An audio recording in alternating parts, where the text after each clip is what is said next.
come in a little late today, which is fine, because we wore y'all out yesterday, I understand that. So it took me a little while before I could get started today, because usually I have other things, people get arrested, and I have to handle those. I have people being arrested right now, they're gonna be in court in the morning, and I have to handle those. And I need my deputies here, some of that to bring people up from jail, it has nothing to do with this case. So we're running a little late because we were gonna give y'all some extra time, so I just want you to know that. Also, try to facilitate things, with expert witnesses and things like that. We're going to allow the defense to call a witness ahead of time. Usually, the state calls their witnesses and then they rest and then the defense goes, but they want to call a witness this morning that they can't call later, and so we're going to do that now. We're going to let the defense put on a witness. With that, defense, you may put a witness on. Thank you, Your Honor. We call Dr. William Oliver. Dr. Oliver, please. Dr. Oliver, if you'll come this way, please.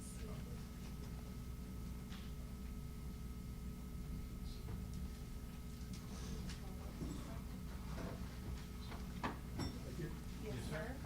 Face the judge and raise your right hand. Sir, you solemnly swear affirm to tell the truth, the whole truth, and nothing but the truth, so help you God. I do. Have a seat. Please watch your step on.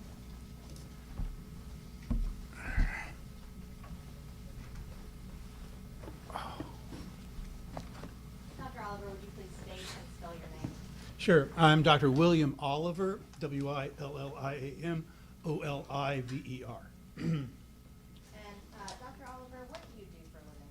I am a forensic pathologist. Can you please tell me about the education that was required to become a forensic pathologist? Sure. I got my bachelor's degree in microbiology from the University of Oklahoma in Norman, Oklahoma. Go Sooners. After that, I went to Vanderbilt University, Nashville, Tennessee, where I got my medical degree. Following that, I went to the University of North Carolina in Chapel Hill, North Carolina, where I did my residency and fellowship in anatomic and clinical and forensic pathology, and also went to graduate school and got a degree in computer science. After I did that, I went into the Army and received training, further training in image analysis. While I was in the Army, I was hired originally by the Department of Biophysics to work on 3D visualization algorithms for 3D microscopy.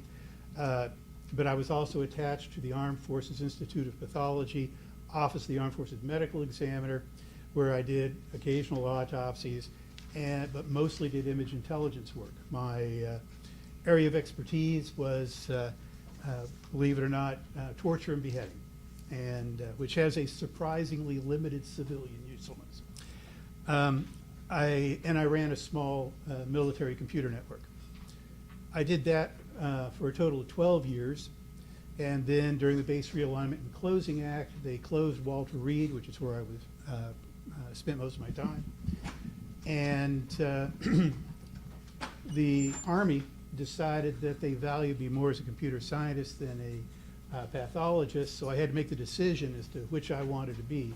And I decided I wanted to be a pathologist, so I quit the federal government and was hired by the Georgia Bureau of Investigation to be the chief of the ME office for the Northwest Regional Crime Laboratory in Summerville, Georgia, where I ended up. One of the things that the GBI does is if you're going to be running a lab, they require that you get a degree in management. So I got a master's degree in public administration, justice administration. I did that for 5 years, and then was recruited to be professor of pathology and chief of the Eastern Regional Medical Examiner Office for the state of North Carolina at East Carolina University in Greenville, North Carolina. I did that for 8 years and established a fellowship program there, and then retired. And when I retired, my wife said, well, we need to move near family. And any of you who are married know that when the wife says we need to move near family, she means we need to move near her family. And that meant Knoxville, Tennessee. So I moved to Knoxville, Tennessee, and quickly discovered that I was a much better pathologist than I am financial planner, and ended up deciding I needed to get another job. It just so happened that the ME office in Knoxville badly needed a pathologist, and I badly needed to pay my new mortgage. So that was a deal made in heaven, and I became an assistant medical examiner in Knoxville, Tennessee. I did that for another 5 years and then retired again. And but it turns out that there's a much greater need for forensic pathologists than there are forensic pathologists to fill it. So they really have a hard time filling my position. So I still work as a contract part-time, it's called locum tenens pathologist there, doing autopsies 3 days a month.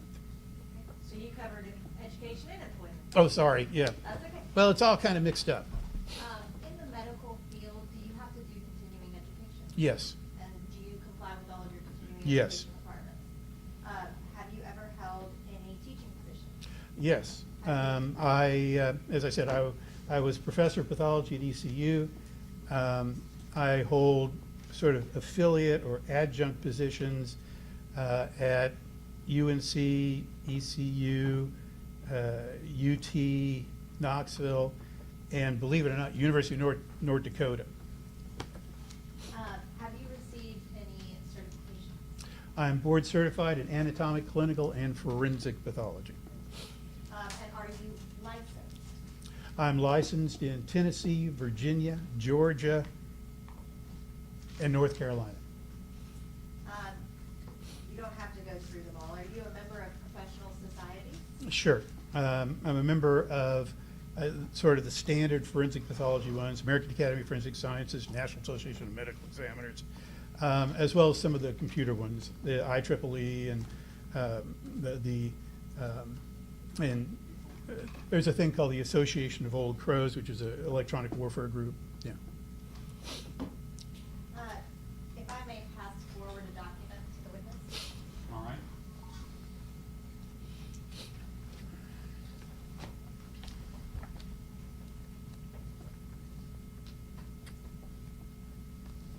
Do you recognize that document? Yep. What is that? This is a copy of my CV. Your Honor, we could make that the next numbered exhibit. This is the exhibit 22. Your Honor, at this time, I would tender Dr. Oliver as an expert. All right. Let's mark this exhibit.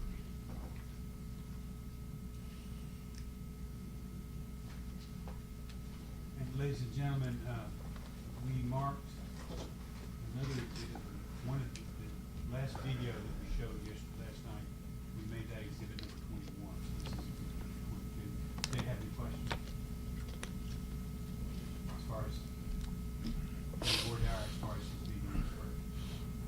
State? Any questions? Okay.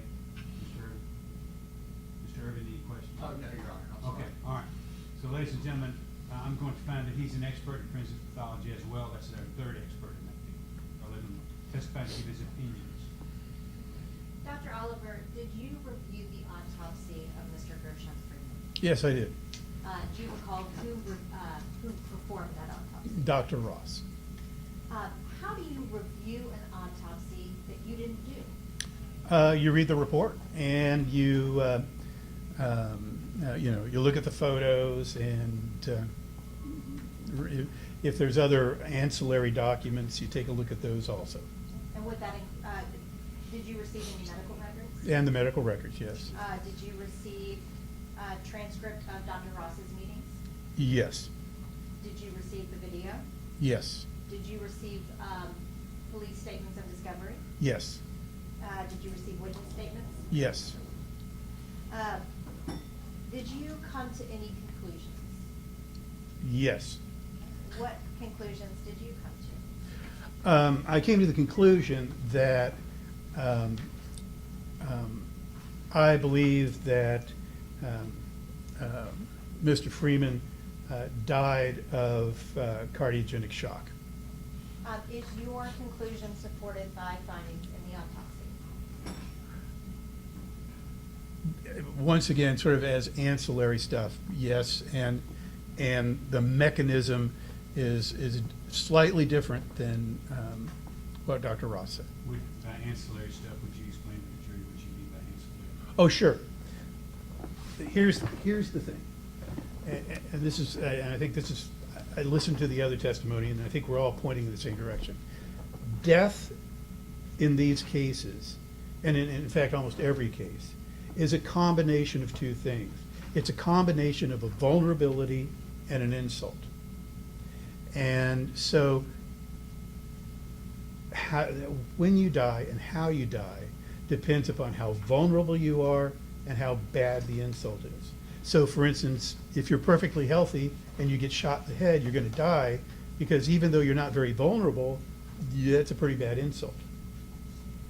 But let's say, for instance, you're a 60-year-old obese man living, in North Dakota, and it snows, and you go out to shovel snow, and you shovel snow for 15 minutes and drop over dead, and it turns out you had coronary artery disease.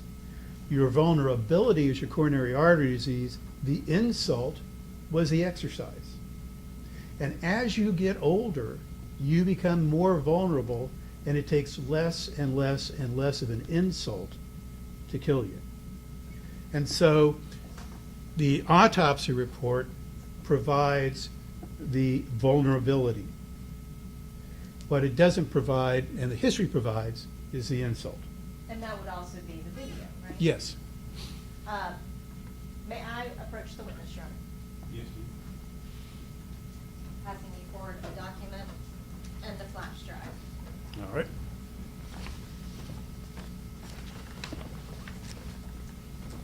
Do you recognize what those are? Yes, this is a copy of a presentation I made for trial, and this, I believe, is a thumb drive that contains a copy of it. Your Honor, I just looked up and realized the elbow screen is not on.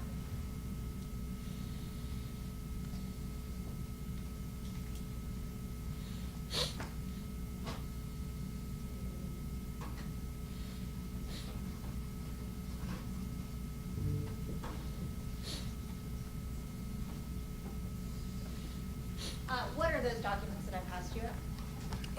This one is a copy of my presentation, and this is a thumb drive, Okay, what's on the thumb drive? the copy of the presentation. Your Honor, I'd ask that those be made a cumulative exhibit, I believe, 23. Exhibit 23. Stapled together.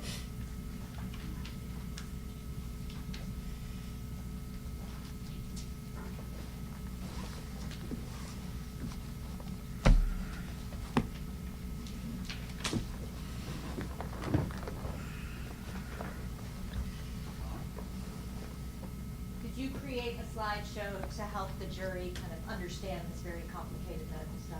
Yes. Okay. I'd like for you to tell the jury, is this kind of just the introduction? Okay, so here's what I'm going to give you is my criticism of the mechanical asphyxia mechanism of death, and what I think it is.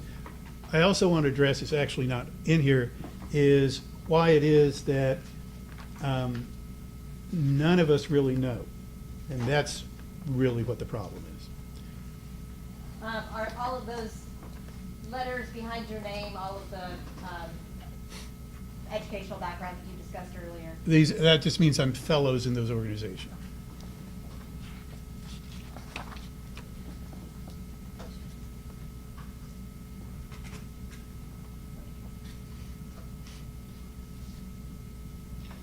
Can you please tell me about slide number 2? Sure. So the first thing I want to do is I want to go through sort of the history of the mechanical asphyxia thing.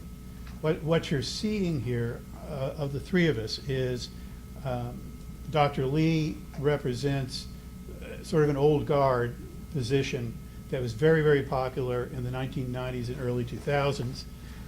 Dr. Ross represents sort of the mainstream position, and I represent sort of a newer thrust in what people think about this. To understand the history of this mechanical asphyxia thing, you need to go back to the late 1980s, early 1990s. And there was a fellow by the name of Don Ray, who was the chief medical examiner in King County, Washington, who noted that he had a bunch of cases where the police would come, they'd hog tie somebody, throw them face down in the back of their car, and drive them back to the jail, and by the time they got back to the jail, they were dead. And Dr.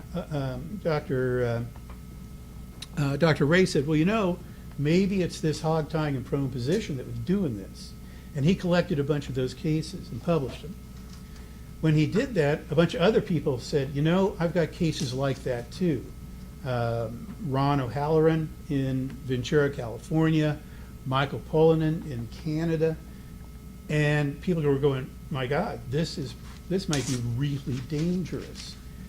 And then Dr. Ray did some studies on oxygenation, and he found that people who were in prone position and hogtied didn't oxygenate, didn't breathe as well as people who were in normal position. And during the late 1990s and early 2000s, it became a dogma, a very popular position, that prone position and hog tying, with or without weight, was a dangerous thing. Then, as happens in science, people started to criticize that, and they found that the instrumentation and the way they'd done the oxygenation studies had some problems. Dr. Ray reviewed his own work and said, you know, you're right, there is a problem. There was a group in Los Angeles and on the West Coast, primarily emergency room physicians and other people like that, who started doing physiologic studies, and they said, well, wait a minute, that's not supported. You can put people in prone position and you can put weights on their back and they breathe just fine. And Dr. Ray reviewed that and he said, you know, you're right. And so in 1998, he retracted his position. And that quote there is his retraction. The studies, as Dr. Lee said, are on healthy volunteers. But what they show is that, and if you could go to the next slide. But what they show is that if you take volunteers, you put them prone, you can hog tie them and all that kind of stuff, and you put weights on their back up to 50 pounds, they do just fine. And they do just fine, not for 60 seconds, they do just fine for 5 minutes, is what the study was.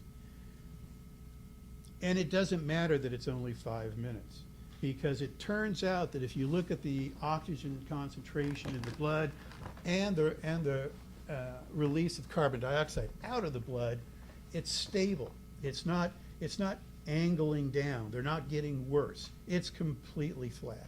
And so if you'd done it another 10 minutes, you would have been fine. It turns out that having 50 pounds or so sitting on you may be a little uncomfortable, but it ain't going to kill you, as anybody who owns a golden retriever can tell you. So people started doing more, and they started doing more weight, and they got it up to 200 pounds, and it has an effect, but it's not deadly. And so now, you know, so it's not the time, and it's not, you know, a reasonable amount of weight. Does mechanical asphyxia occur? Absolutely. But it's when people, you know, the cases that I've seen are, you know, farmers out in the field where the tractor falls over and they're caught underneath the tractor. Or, you know, as Dr. Lee said, where someone's working under a car and the jack breaks and the car falls down. And while these correction officers are pretty beefy guys, they're not an F-150. Dr. Oliver, there's a lot of very technical language that's up on the screen right now. Can you please explain what respiratory impairment is? So the question is, well, Dr. Lee went over it very well, is that respiratory impairment means you can't expand your chest or you can't move your diaphragm, and so you can't move oxygen. But in fact you can. In fact, it turns out that in many cases people breathe better when they're prone. It turns out, for instance, that 7% of people sleep on their bellies. Now, if you're a little bit on the heavy side like me, that's not quite as good an idea because your belly pushes up into your diaphragm. But 7% of people sleep on their belly. And in cases of things like acute respiratory distress syndrome, or back when COVID pneumonitis was a bad thing, it turned out that putting those people prone actually made them breathe better than made them breathe worse. And what is hypoxia? Hypoxia means that you're not getting enough oxygen into your blood. And what is hypoventilation?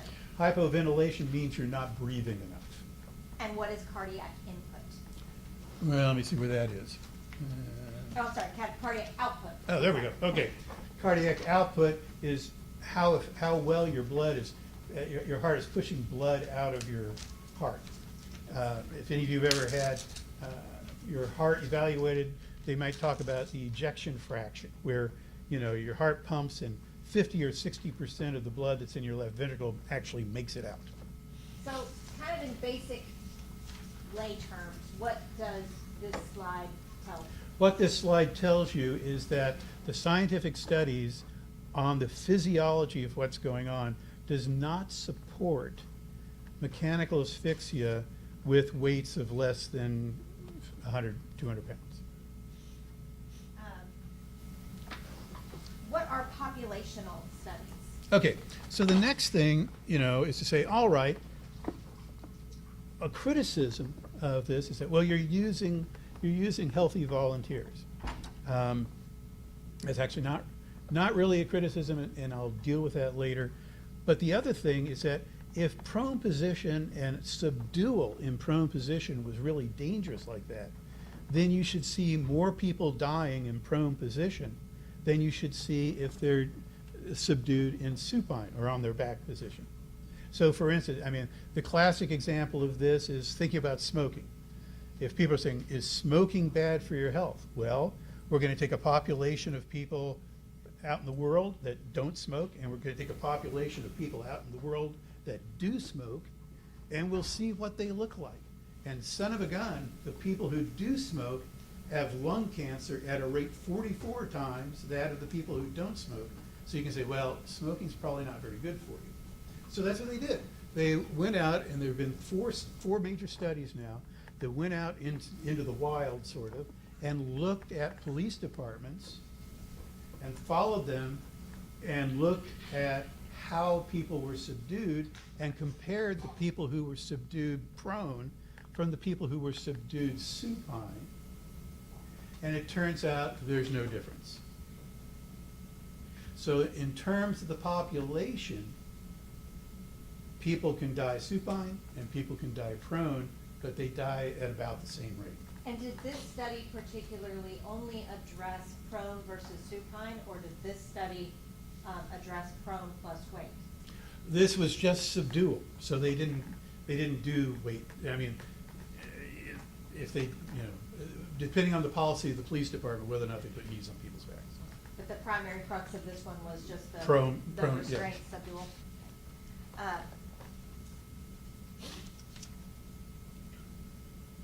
You were here for most of Dr. Ross's testimony, right? Yes. And you were here for Dr. Lee's testimony? Yes. Tell me kind of what is your opinion on Dr. Ross's? So, as I said, Dr. Lee represents that earlier doctrine. Dr. Ross represents sort of the doctrine that if it looks like a duck and it quacks like a duck and it walks like a duck, it's probably a duck. That's basically what Dr. Ross is saying. As I said, death in all cases is this combination of vulnerability and insult. And sometimes, if you're vulnerable enough, then almost any insult will do this, will kill you. For instance, everybody says it's good to jog, and people who jog have about a 20% lower rate of sudden cardiac death. But while you're jogging, and I love this because I know some people here are runners, while you're jogging, your risk of sudden cardiac death is 5 times that of the population because of the stress of actually running. When the rate of sudden cardiac death doubles in the first 2 to 3 hours after you get up in the morning because of the hormonal changes associated with going from sleeping to waking. It turns out that the rate of sudden cardiac death doubles when there is a natural disaster, an earthquake, tornado, hurricane, not associated with exertion, but associated with the emotional stress of going through a natural disaster.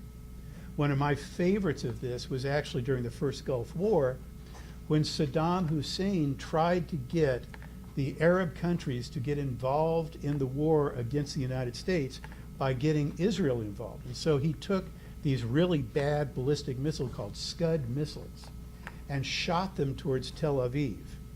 They were really lousy missiles, and he sort of missed Tel Aviv. But the rate of sudden cardiac death in Tel Aviv doubled for a month. What is sudden cardiac death? Sudden cardiac death is basically where people drop dead, and at autopsy, what they have is cardiac disease. When you Usually- say cardiac disease, is that what we're Atherosclerotic coronary artery disease. So why does this happen? The reason it happens is because when you stress the heart, you put there's a change in how the innervation or the nerves to the heart change the way and the rate at which it beats. To give you an example, 7% of people who die of sudden cardiac death die while they're sitting on the toilet straining at stool. Why is that? The reason for that is when you bear down like that, the pressure in your chest, because you're tensing your abdomen, the pressure in your chest goes way high. It's called a Valsalva maneuver. You have pressure receptors in your chest that basically tell your brain, oh my God, I'm having a hypertensive crisis. We need to drop our pulse to lower our blood pressure. And so if your normal blood pressure, if your normal pulse is 65 or 70 and you do that, your pulse might drop down to 40 or 45 for those few seconds or minutes that you're doing that. That sudden change in your heart is a stress, because if your heart is running on just enough oxygen to keep going, it doesn't have enough oxygen to adjust quickly to change. Dr. Oliver, does that apply if your heart rate drops or if your heart rate raises? If your heart just changes, goes up or down. That's why you die when you jump, okay? So what happens then is that you can't get enough blood, your heart rate changes, you can't get enough blood to your heart for the electrical system to work right, because instead of having wide open coronary arteries, you've got 10 or 15 or 20% of what you need. Your electrical system doesn't work right, and you go into an arrhythmia and you die. Okay? Here, you noted some stresses that were present. Can you tell the jury about that stress, psychosis, and stimulation? Okay, so, well, let me finish with Dr. Ross. So Dr. Ross is basically saying that. He's saying you have this vulnerability of the coronary artery system, and you have the stress of getting into a fight with the cops or with the guards, and that'll do it to you. And I disagree with him for some very specific reasons, but it's a little bit of a potato-potato kind of thing. Here's what I think is going on. Real quick, Dr. Ross found this to be a homicide, right? Yeah, You also found the manner of death to be a homicide. yeah. In no way is that indicating any sort of criminal intent, right? Right, It's a so, medical- right, so, manner determination was developed in the United States in 1910 with the Bureau of Public Health and the American Medical Association as a way of keeping statistics on things. So you could go to the now you can go to the CDC website and say, how many homicides were there in 2020?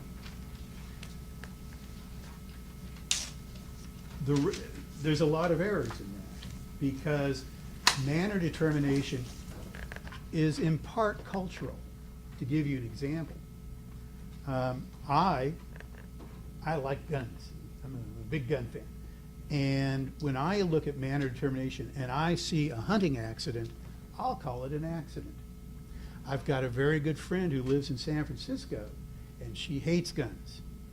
And whenever she sees a hunting accident, she calls it a homicide. And there's a lot of things that are like that. In fact, the National Association of Medical Examiners Guide for Manner Determination, in its guide says, in many cases, there is no correct answer because it's very subjective. All you can try to do is to have some sort of consistency. It's not a problem because if you think about the hundreds of thousands of deaths every year, or millions of deaths every year, 99% of the time, the manner of death is trivial. Uncle Joe has cancer, he goes to hospice, he dies of cancer, it's a natural death. You know, two guys get in a bar fight, one of them ends up dead, it's a homicide. And that's true no matter who started that fight.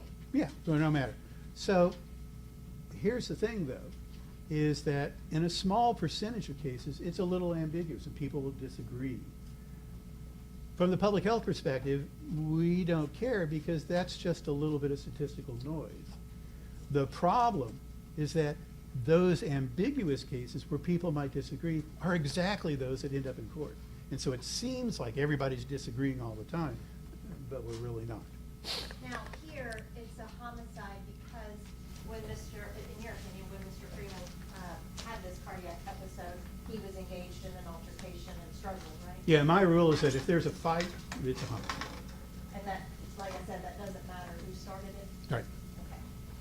And it doesn't matter if the fight was actually the true cause of the death? If The it contributed to, injury, the if it actual- contributed to the death. Right, Yeah. but if the force used was not enough to kill him on his own, it would still be labeled a homicide? Yes.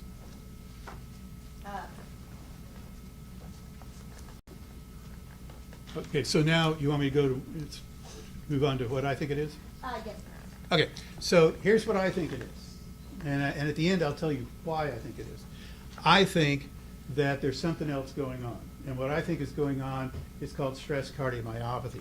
And it's the combination of the stress, psychosis, and stimulation from a fight.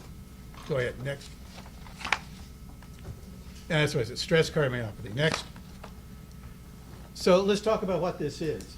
Stress cardiomyopathy, or it's also called Takotsubo cardiomyopathy, was first discussed in the 1990s when, in Japan, when people noticed a pattern of middle-aged women who suffered an emotionally draining episode. I'm sorry, but your husband was hit by a car.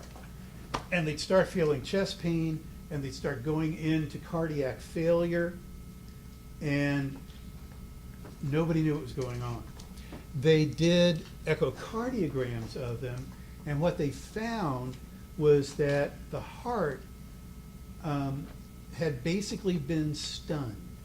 And what was happening was that the upper part of the heart that goes to the aorta and pushes blood out was contracting like it normally should, but the lower part of the heart, which oddly is called the apex, but the lower part of the heart was ballooning out. It's like squeezing on a balloon, and the bottom part expands out because the bottom part of the heart was no longer working.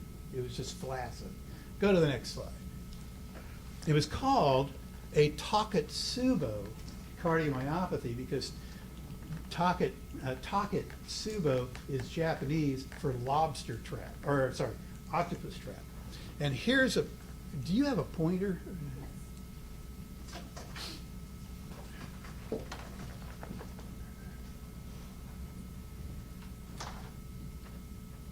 Yeah, I heard you. Yes. Okay.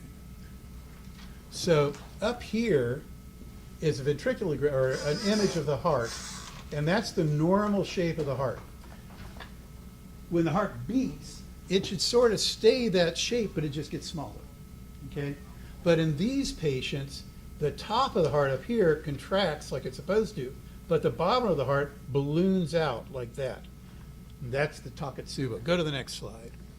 And here's an example. There's the shape of the heart, and there's the shape of the trap. So that's why they call it that. Next. Okay. Well, people started getting interested in this, and they found out later that both men and women suffer from it, and it's associated with all sorts of different kinds of stress, and in fact, it's more associated with physical stress than it was emotional stress. It was also originally thought to be non-fatal because all these middle-aged women in Japan, if you gave them supportive care and all that kind of stuff, they got better.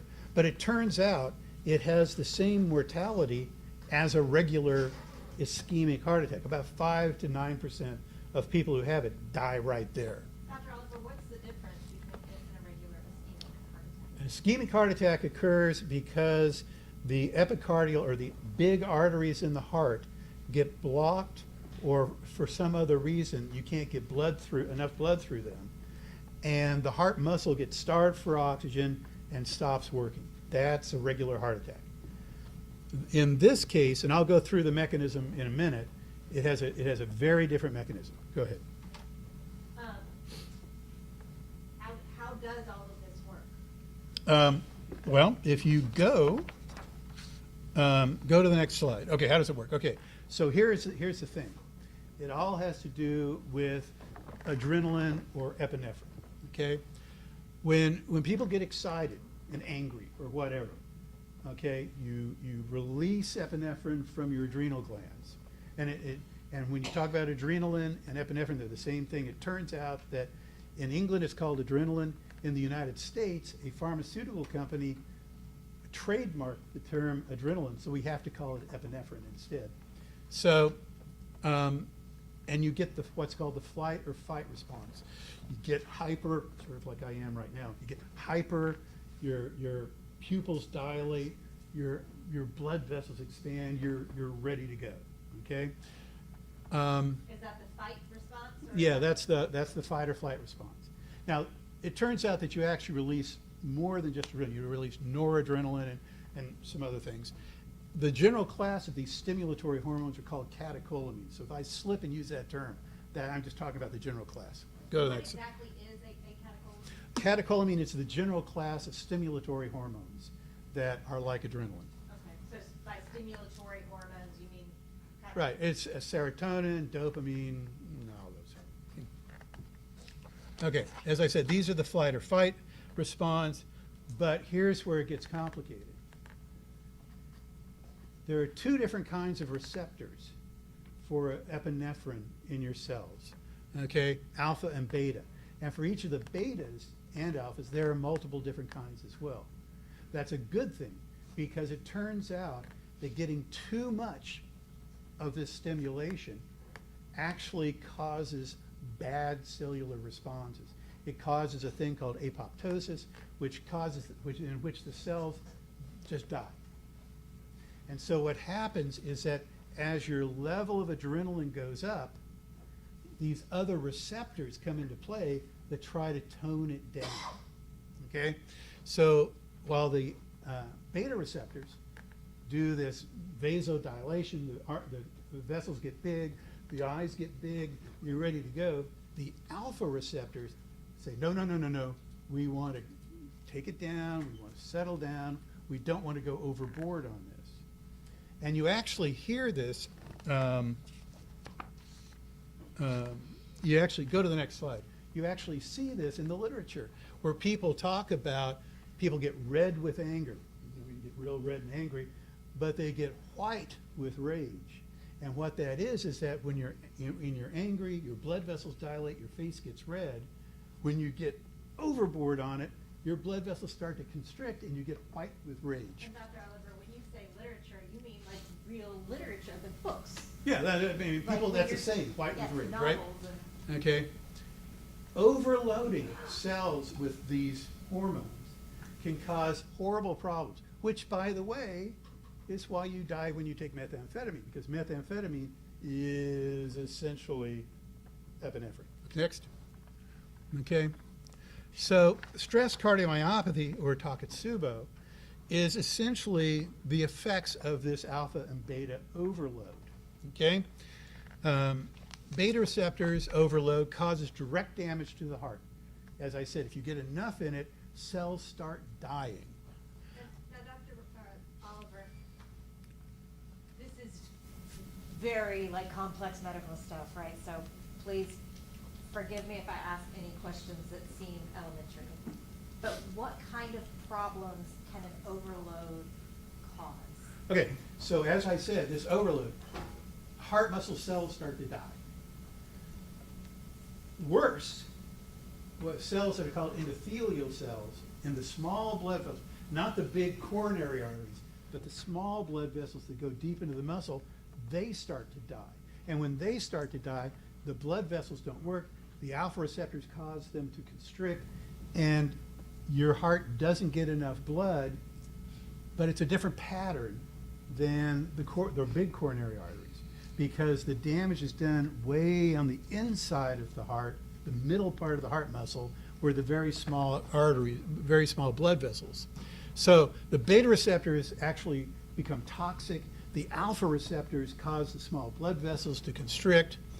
And then to add it all up, because the heart is misshapen when it's beating, the heart can't beat the way, the heart isn't efficient enough to get blood out the way it's supposed to get out. Next. So this is a very complicated slide, but this basically is what happens. So number one, you have the triggering or precipitating things that cause a release of epinephrine. Can you talk about, in this case, what kind of triggering and precipitating stresses? Okay, in this case, as I wrote, and I've got to look at this, excuse me just for a second. I'm an old man. I gotta do this. Okay, so what do you have? You have acute psychosis, you've got a violent struggle, you've got physical subdual, and you've got pepper spray exposure. Each of those are an irritation, and they cause anxiety, and they cause people to react, and they cause epinephrine release. So boom, there's your setup for this. Okay, you get a massive sympathetic discharge, or the epinephrine, norepinephrine pop out. And what does sympathetic mean there? Okay, you have two basic hormonal nervous system patterns. One is called the sympathetic system, and that's what we've been talking about so far, where everything's going up and all that kind of stuff. The other is called the parasympathetic system, which is stuff like your bowels working and your lungs working and stuff. Okay, so this is the sympathetic system, the system that I'm talking about. Okay, so now here comes the mechanism. Okay, in 3A you'll see you have high epinephrine exposure, your beta 2 receptors start signaling, and it says there it goes from GS to GI. GS is called G protein, and it's on the cell surface, and it's the stimulatory G protein, and you start to move to the dominance of the GI protein, which is the inhibitory protein. Okay? Can you say that in very basic terms? Okay, so how does this work at the cellular level? It works at the cellular level by the hormone hits the cell. There's a receptor on the cell that grabs the hormone. That receptor transmits a message to the cell, and the cell does something. If you get one receptor, the GS protein, that receptor says, okay, cell, get in gear. It's time to start doing stuff. The GI protein says, no, it's time to settle down. Okay? So what you're seeing here with the overloading of adrenaline here, you're moving from the GS dominance to the GI dominance. Okay? And that causes myocardial stunning. In other words, the heart muscle just can't work. It's stunned. And you have negative entropy. Okay. What does that mean? Negative inotropy means that the heart can't beat with as much strength as it should. Inotropy is just strength. Okay? And so But we get paid by the syllable. So. is that as a result of this overload? It's because of the stunning. It's because of this overload, yes. So then let's go to 3B. In 3B, you look at the microvasculature. As I said, this problem is not with the big coronary arteries, it's with the little coronary blood vessels. And so you start to have these small blood vessels constricting. You have the cells that line the blood vessels are dying off. And then you start having ischemia, just like with a regular heart attack, except that it's deep in the muscle instead of more peripheral. What do you mean by peripheral? Okay, so generally, now with a regular heart attack, you can get dead cells anywhere you want.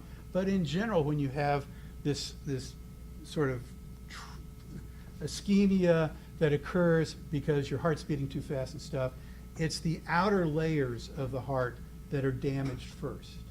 In this case, it's the inner part of the heart that's damaged first. Is that outer layer, is that where those fibrosis? Well, the fibrosis, okay, if you're going to have a major heart attack, then huge parts of the heart will die. And you can have big, patchy parts that scar up, okay? The kind of damage that was talking about here is actually mostly hypertensive. In hypertensive disease, you start having fibrosis or scarring around blood vessels, and that's really what he saw. Okay. So you start getting myocardial injury because these blood vessels aren't working. And then in 3C, remember the alpha receptors? The alpha receptors kick in. The alpha receptors are the ones that push. That make things go down, okay? And they cause more vasoconstriction. And then the second part of that is dynamic left ventricular outflow tract obstruction. That's where, if you remember that picture, and this is why I showed the picture, where the top of the heart was clamped down, but the bottom of the heart was ballooning out.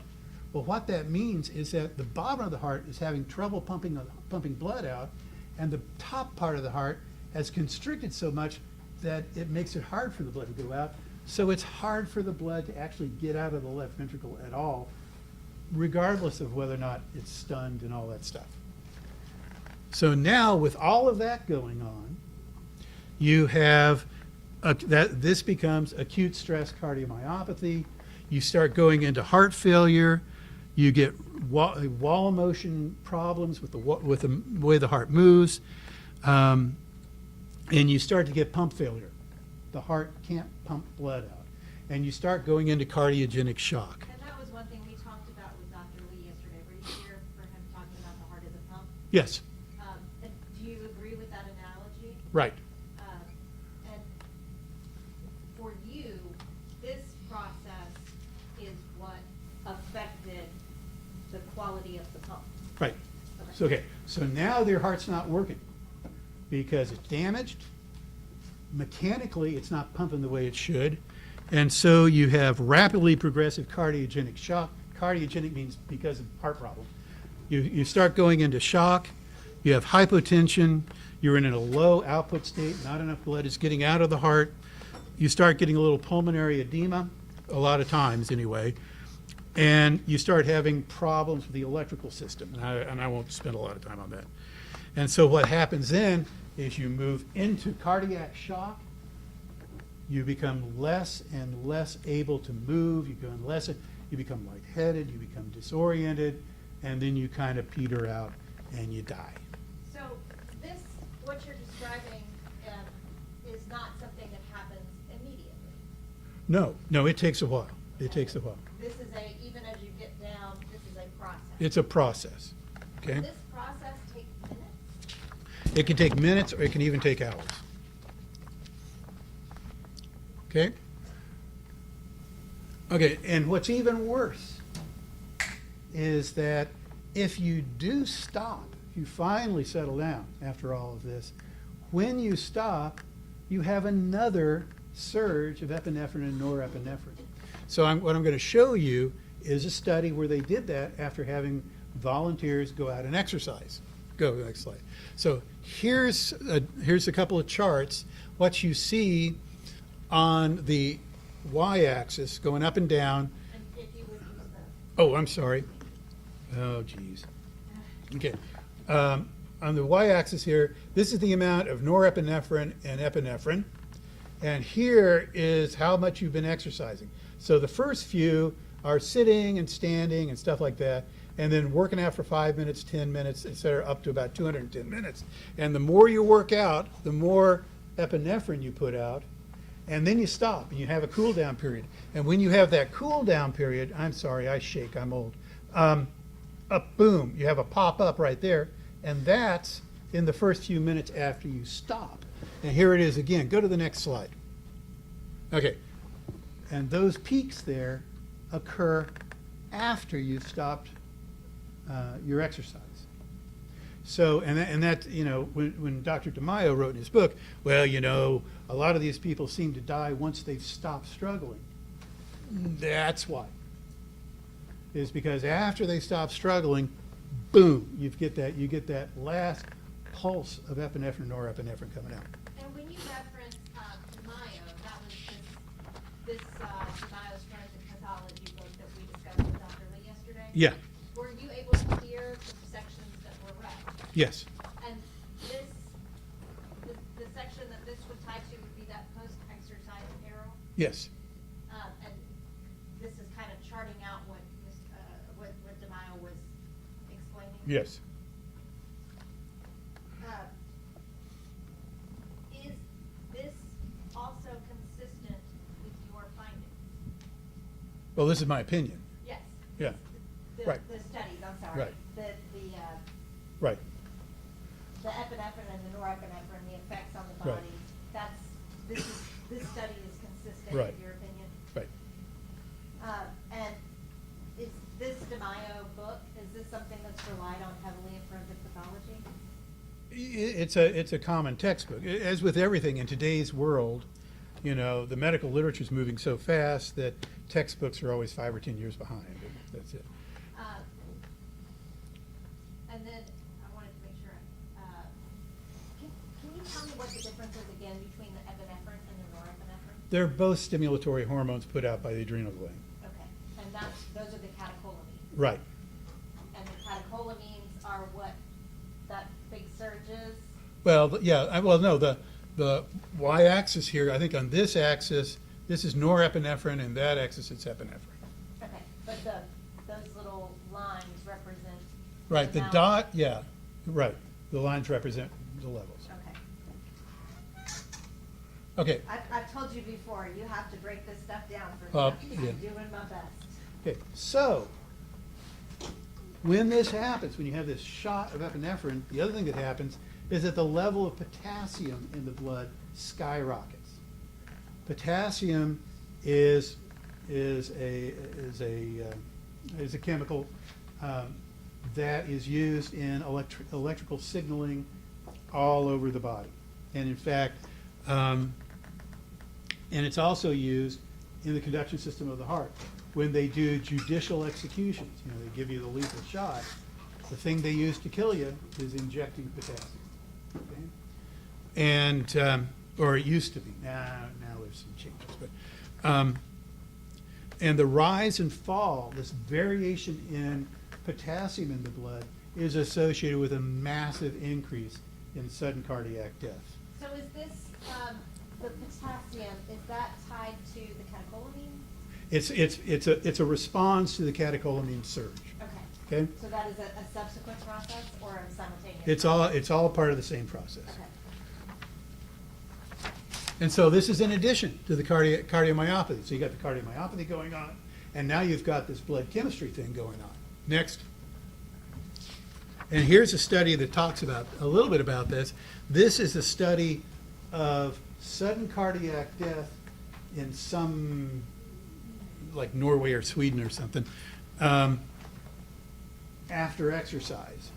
And what it shows is that overall, if you go out and you exercise real hard and then stop, in that 20 or 30 minutes after you stop exercising, your risk of sudden cardiac death increases by a factor of 43 overall. But what's worse is that it's a function of how in shape you are. So if you work out just once a week, your risk of sudden cardiac death goes up by 107 times. If you work out all the time, okay, your risk of sudden cardiac death goes up by a factor of 12. So in that sense, it is worth working out, but don't jog. Okay, but the fact is, go to the next slide. And so there you go. There I'm pointing out that 107 times. And so that's what I think is going on here. Now, other factors are important in in this system. Now, once again, I got to put on my thing so I can see. Heart disease, the coronary artery disease, is a vulnerability that's associated with this. And in this case, that was severe? Right, and it was severe. And in the literature, people who have coronary artery disease, their risk of death doubles. Interestingly enough, race and sex play a part. As with, unfortunately, many health things like hypertension, if you're an African American male, your risk goes up another 2 to 2.7 times. Chronic alcohol use also increases the risk by about 36%. Did Okay? you see some evidence of that here? And so, and if you take a look at Mr. Freeman's records, there's a variable account of alcohol use. Way back in 2012, there was a record where he said he was concerned about his drinking. And in, what was it? And I'm doing this from memory, so please excuse me, but I think it was like September of 2022, he said, well, I drink, multiple bottles of Jack Daniels a day. While at the same time, in other places, he denied drinking at all. So who knows? And there was no alcohol on board at autopsy, but if he was drinking multiple bottles of Jack Daniels a day, and there was no alcohol on board at autopsy, When you say on board, do you mean in the in the blood, yeah, then there's a reasonable risk that he was in alcohol withdrawal. Or he could have just been lying about his drinking. I don't know. So there was inconsistent evidence, but some evidence Yes. to support that it could be a concern. Right. So the next question is, was restraint necessary for this to happen? And that's just not clear, okay? And by restraint, I mean throwing him on the ground and getting your knees on him and stuff. Life-threatening stress cardiomyopathy can certainly occur without it. There's literature, case report level literature, that demonstrates that this occurs just with psychotic breaks. Because when you're psychotic, you get agitated. When you get agitated, your epinephrine goes up, and this whole cascade can go on. Next. As I said, there are multiple reports that with alcohol withdrawal, that can lead to it. And as I said, here's a snippet of the medical record, which says that he drank 3 bottles of Jack Daniels a day. If you did, then that's bad. If you didn't, then that doesn't count. Stress cardiomyopathy, interestingly enough, can occur with interactions with the police, even in the absence of a subdual. So there's a case report of an 80-year-old woman who went to the police station because she was upset because her son had gotten arrested. And so there she was sitting in the police, wherever the police are, yelling at the cops, and boom, she goes into heart failure. And she had this. There was a 59-year-old man who had paranoid delusions and psychosis, okay, went to the police station to complain about people trying to kill him. They weren't. The police noted this guy's obviously crazy. They called the ambulance. The ambulance took him to the hospital, and when he got to the hospital, he went into cardiac arrest and had this process going on. What about here? So in this case, it's my opinion that that's what was going on here, and that Mr. Freeman was in the process of collapsing and dying because of all of these stressors.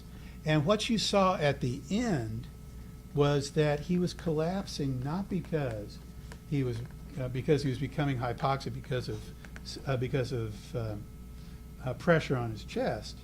He was going into cardiogenic shock, which has a very similar pattern. So now let's go back, if I could, to why I disagree with Dr. Ross. And as we go on here, if you think about it, Dr. Ross is saying, well, it's his coronary artery disease with the added factor of his stress. And I'm basically saying it's his stress with the added factor is coronary artery disease. So, tastes great, less filling. But the difference has to do with that little bit of what's happening at the end of Mr. Freeman's process. At the end of the process, Mr. Freeman had a little bit of a pulse, and he was fluttering his eyes and that kind of stuff. What he had, and Dr. Lee went over it, was what's called a non-shockable rhythm.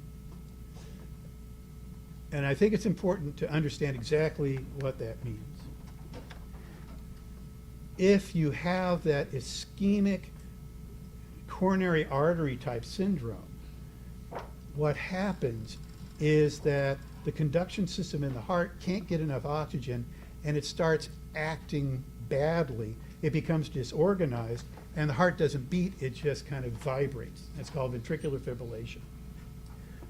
To fix that, it's a lot like what you do when you go to the IT department and you say, my computer doesn't work. What do they say? Well, have you tried unplugging it and plugging it back in again? Well, that's what ventricular fibrillation, a defibrillator does. It shocks the heart, which causes the entire conductive system to reset, and hopefully when it starts over again, it's organized. If the conduction system isn't the problem, but it's the muscle that's the problem, then restarting the conduction system isn't going to help you. And that's called a non-shockable rhythm. And so if you have a normal rhythm, you don't want to shock it because that's the only thing you got going for you. What Mr. Freeman likely had was something called PEA, pulseless electrical activity, where the conduction system is working, but the heart muscle can't respond. So the conduction system's saying, push that blood, and the muscle's going, sorry, can't do it. My muscle, I don't work anymore. Okay? The way you treat that in these kind of cases is you've got to get them to the hospital and put them on an Impella or something. And an Impella is basically an artificial pump on the heart. Get a bypass, something like that, to get the pressure off the heart, get some machine to pump your blood for you, and give your heart a chance to get better. When you say the pressure on your heart, do you mean an external force pressure, or do you? Oh, no, to get rid of the demands on the heart. Okay. In that process that you were talking about, with kind of that process through the failure, could he have still been moving when that failure started? Well, it's a process that takes a while. Well, but anyway, so let me get back to me and Dr. Ross. So in sudden cardiac death associated with coronary artery disease, in 75% of the time, the arrhythmia is a shockable rhythm, ventricular fibrillation and supraventricular tachycardia. And 25% of the time, it's a non-shockable rhythm, PEA or something like that. In stress cardiomyopathy, it's flipped. 75% of the time, it's a non-shockable rhythm, and 25% of the time, it is a shockable rhythm. So you're playing the numbers there, and the problem with individual cases is you never know, am I part of the 75% or am I part of the 25%? But if you're, I kind of like this one better. Here's the big problem. We'll never really know, because if you really wanted to answer these questions, you would have to do the diagnostic test while the person is dying.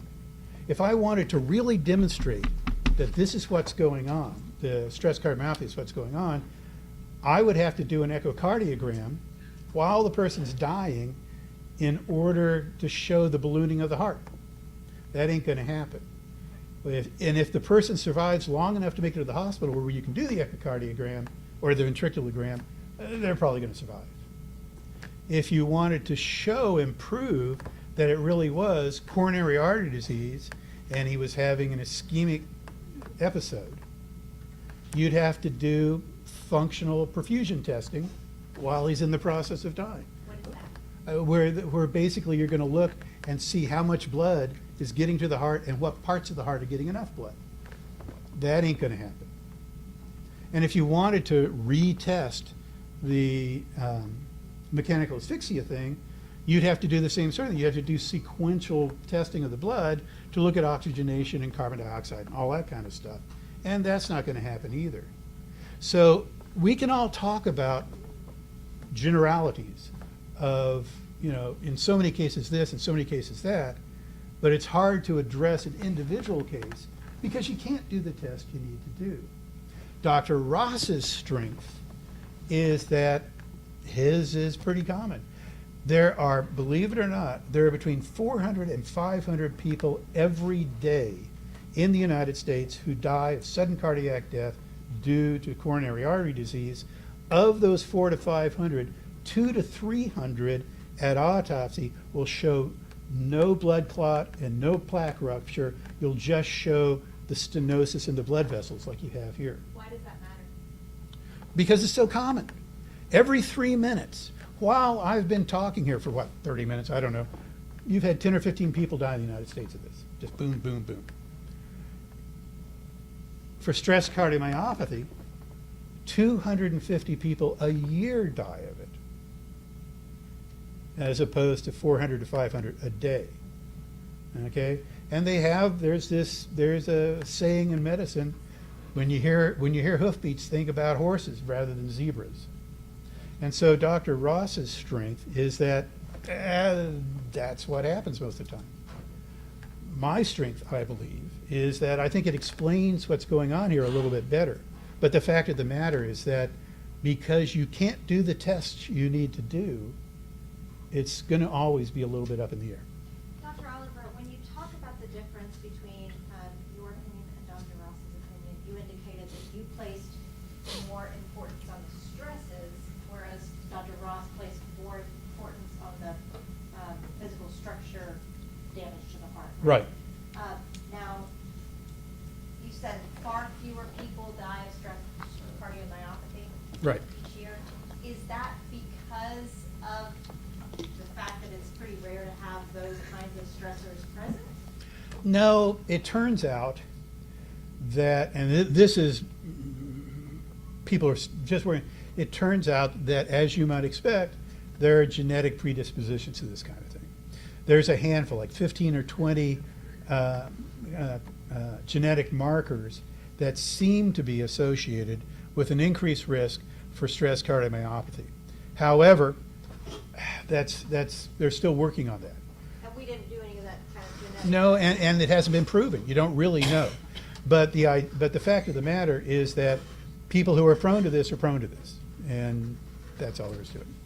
So when you've been talking about the various positions, how can 3 different medical examiners come to 3 different conclusions? Because it depends on which literature you put your faith in. So Dr. Lee, for instance, he puts a lot of faith in that early 1990s, early 2000s literature. I put a lot more faith in the later literature. And that was that, we referenced that in the Right, bio right, as right, well, right. And, Dr. Ross, he looks at the numbers and says, as I said, if it looks like a duck and walks like a duck and quacks like a duck, it's probably a duck. And I look at the literature on stress cardiomyopathy and I go, this really fits really well. Well, happily, it's your job to decide which of us are right. Does your opinion kind of dovetail with Dr. Ross's opinion? Right. My opinion, as I said, my opinion focuses on the stress and uses the vulnerability as a substrate. His focuses on the vulnerability and uses the insult as a trigger.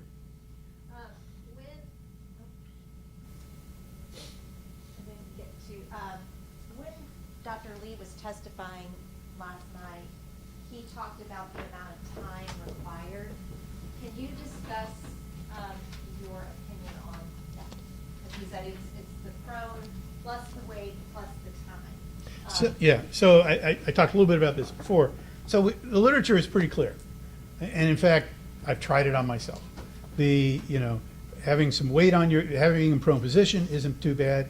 Having in prone position with weight on your back isn't too bad.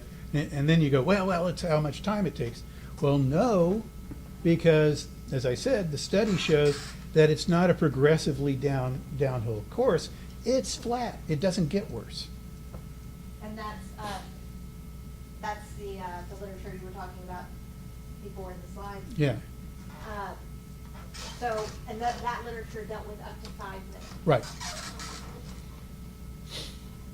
After this process had started with the stress on his heart, would he have still been able to move? Yes, Would he have still been able to fight? yes. Would he have? He's going on a downhill course. So what you should see is that he starts off fighting real well, and then as he continues on, he becomes more and more feeble. And when he gets up on the 4th floor and kind of walks towards the escalator bank, do you remember watching that on the video? I remember watching it, but I got to tell you, I don't remember the video that way. Okay. Did you see any indications that he was starting the process of failure prior to making it to the 5th floor? I can't infer that kind of stuff from a video. What I can tell you, the one thing I noticed is that at the end, he was looking worse and worse. And that's as far as I'm going to go. I got to tell you, as I said, when I was in the military, I did video analysis. And video analysis is not just looking at the video and making up your mind about something. If you really want to do the video analysis, you've got to do some modeling. You got to put actors in there. You got to do reverse projection. You got to do 3D modeling. You got to do some biomechanics to figure out what's going on. It's very dangerous to infer too much from a video. And so when I watch these videos, I just kind of go, okay, he's fighting, and it looks like he's not doing quite so well now, and that's as far as I'm willing to go. Is it possible that the process could have started prior to any of the subdual beginning? Well, psychosis and agitation can cause this. So it would have been possible? Right, yeah. Uh, It once again, it's sort of like chicken soup in a cold, you know? Do you give people chicken soup when they have a cold? The answer is, well, it may not help them, but it certainly can't hurt. Well, in this kind of a case, if you're going to do subdual and you're going to have psychosis, does the subdual cause anything? Well, I don't know, but it certainly doesn't help. But not helping doesn't mean that it would be but for, right? I don't have a clue. Did you see any indications of mechanical asphyxia in the video? No, but as I said, I think it's wrong to infer too much from a video without doing the appropriate studies. With those nuances, other than taking kind of a big picture look at the opinions, do you agree more with Dr. Ross than Dr. Lee? Yes. Do you agree with Dr. Lee? No.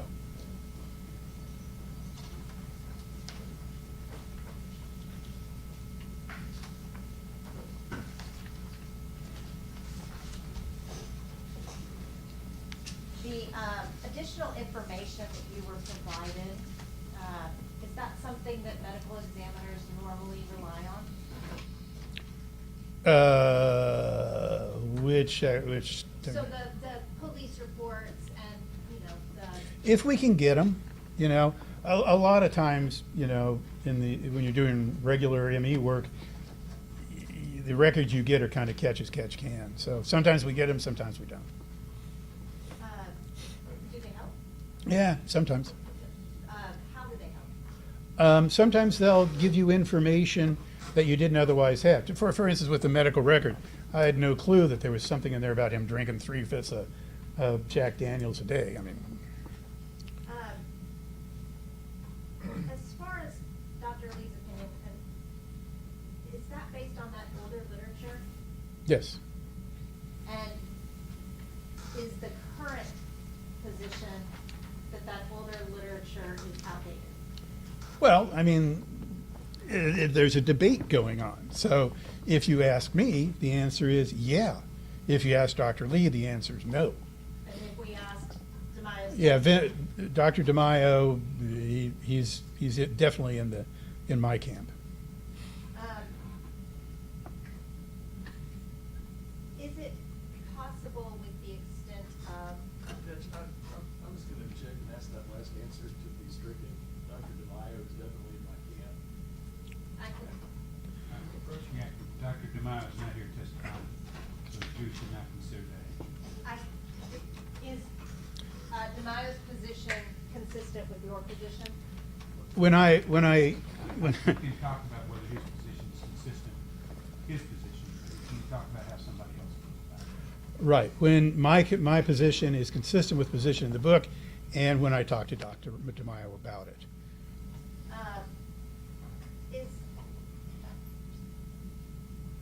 Is it your opinion that Mr. Freeman had severe coronary artery disease? Yes, Is it your opinion that he was under a significant degree of stress? yes, Is it your opinion that while he had this severe heart condition, he engaged in a lot of physical activity during the altercation and subdual? yes, Is it your opinion that because of those stressors and the physical activity during that altercation and subdual, that his heart couldn't handle it? yes.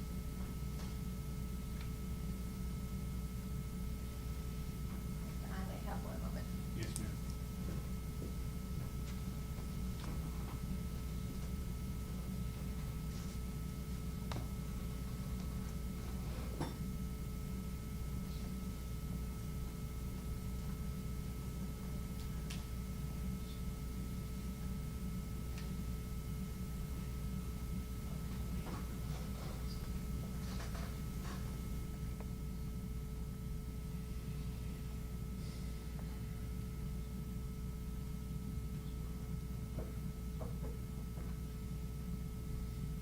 Your Honor, that's all I have. All right, Snake, Judge, I've offered a Yes. order of come right on. Your Honor, do we need to? Let's approach the bench, please.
The jury is entering the courtroom.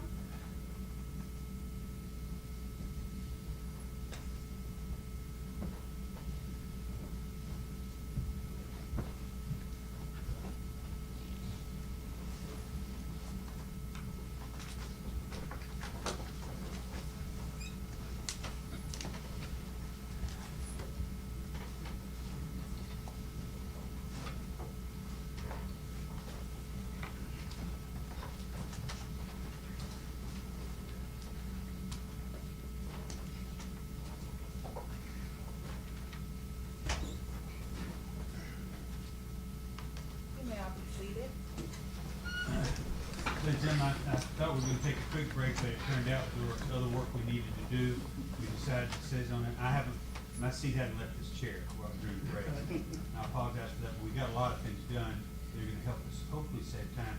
We're gonna try to, your lunch is not here yet, and we're not gonna have lunch until we're through with this witness. So just bear with us if you can. All right? State your name across the table. Yes, Your Honor.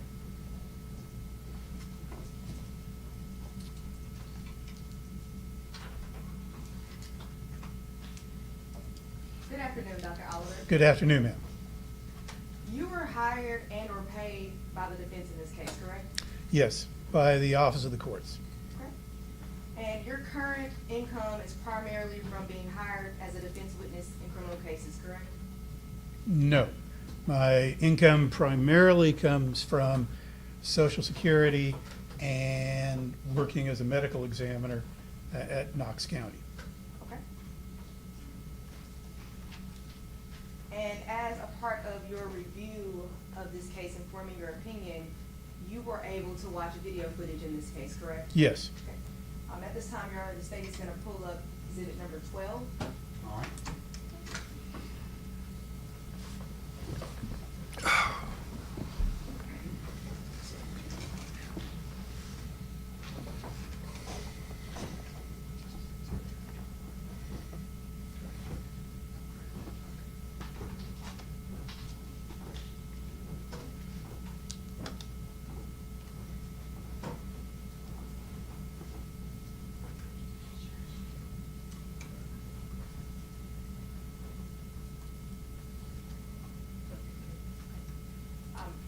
Dr. Oliver, I'm gonna have you watch a series of clips related to exhibit number 12 and then ask you a few questions, okay? Absolutely. Okay, let's start with this clip from 5:04 to 5:38.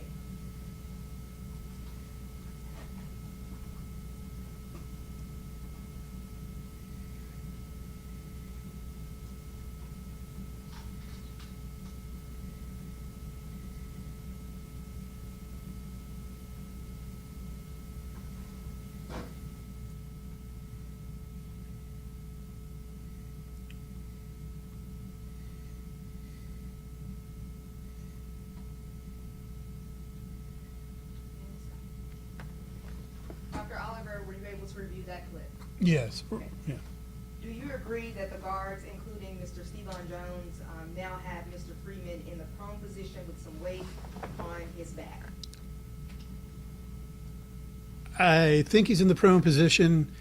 I can't tell from that how much weight, if any, is on his back. To me, that's mostly a black blur. Okay. Yeah, as I said, yeah, it's not a really good quality video, to be honest with you. I mean, let me see for this second. You need Oh, to get closer to the oh, screen. just a second. Look at it. May I stand, Your Honor? I'm Yeah. sorry. Thank you. If you're away from the microphone, you need to speak nice and loud. Okay, I will. Dr. Oliver needs to make sure he's not blocking the view of the jury. That's right. Okay, so, you know, this is what I see, but I see this leg coming over here, and it ends somewhere in here, but I don't really know where. This leg is going behind somewhere, and it looks like there's a guy over here, and I don't know what he's doing. Okay? Do you agree that Mr. Freeman is still alive as evidenced by his voluntary movements in this clip? It looks like it. Okay. I'm gonna show you another clip, and that's from 5:38 to 5:49. Can you please play, please?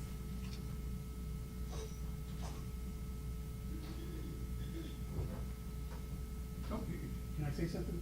let the video clip. Oh, okay, okay, okay.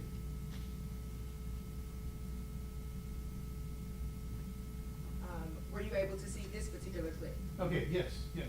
Okay. And do you agree that Steven Jones has just dropped onto Gershun Freeman's back, landing on Steven Jones's knee in the middle of Gershun Freeman's back? Do you see that in that clip? I see a leg coming down here and then disappearing. So I guess So if you back up, I'm sorry. so the jurors over here all can right, see. I'm so sorry. No, that's all right. Can I use the pointer? You're welcome to use the pointer. Okay, there we go. So, well, wouldn't you know it? Okay, so there's a leg coming Yes, down here. yes, sir. Thank you. There's a leg coming down here. And so, Sir, I'm gonna ask you to back up so the jurors on this end can see. okay, I'm sorry. You can step over this way. Okay. Step over here, Okay, I so can do you that. can see from there. Okay, good. Yeah, and so I guess it'd be reasonable to infer here that that's on his back somewhere. Can everyone see that green light? It's Yeah. small. If you Yeah. can't see it, let us know. Okay. And do you agree that Mr. Freeman is still alive as evidenced by his voluntary movements in that particular clip? Yep. I'm gonna show you another clip, and this is from 5:49 to 6:20.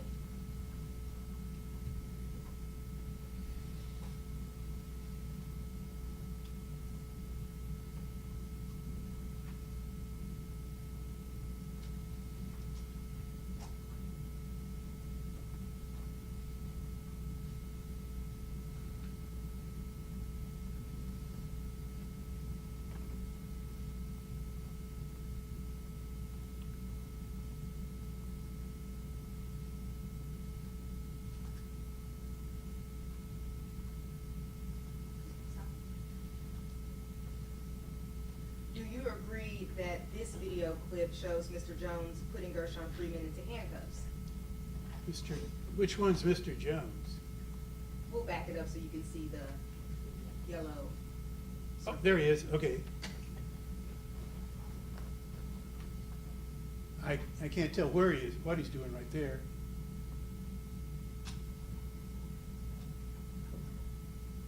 You see, these people over here have their boots on.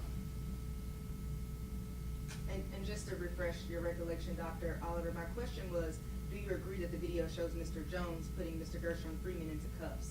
Not about the pressure. Oh, I don't know what he's doing. I don't know. Okay. Now, do you agree that Mr. Freeman is now in the prone position in that clip that he has restraints on his arms and behind his back? Yes, Okay. Do you also agree that Mr. Freeman is still alive as evidenced by his voluntary movements in that particular clip? yes.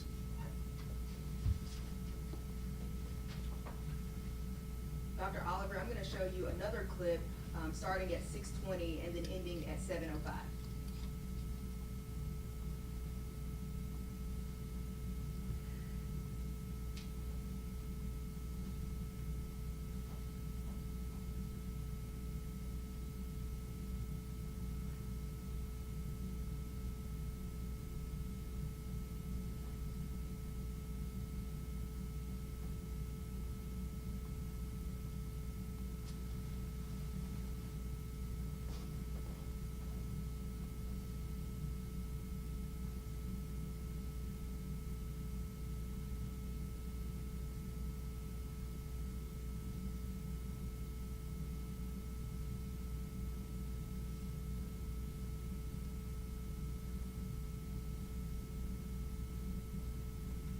Dr. Oliver, after reviewing this clip, does this video show Mr. Gershun Freeman rolling onto his side?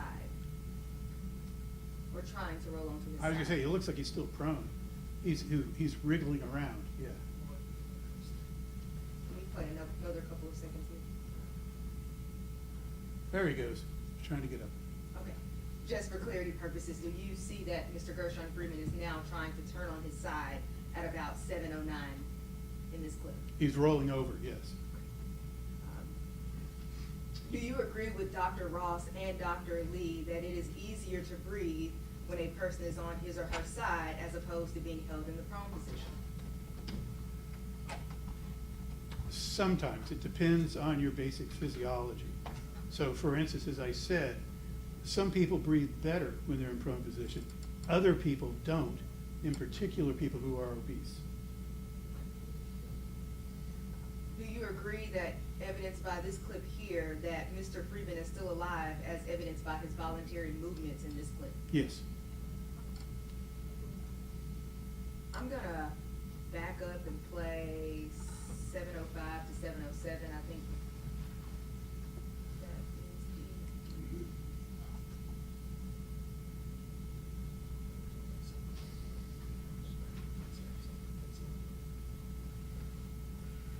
Can we go to 7:07 to 8:40?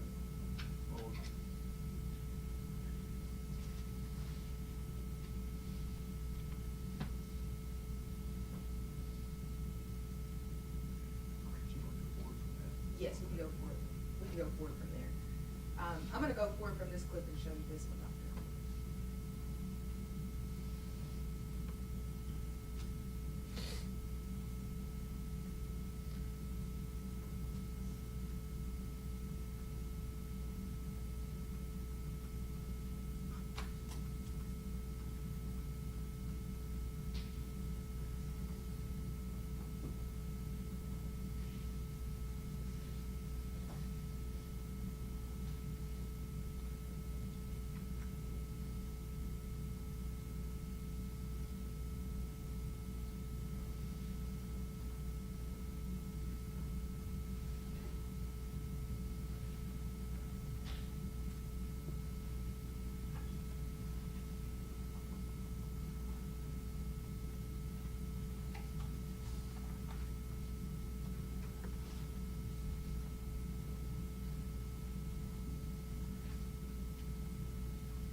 Dr. Oliver, do you agree that this video shows Stephon Jones and Courtney Parham placing pressure on Gershun Freeman's back while Mr. Freeman is in the prone position and in restraints?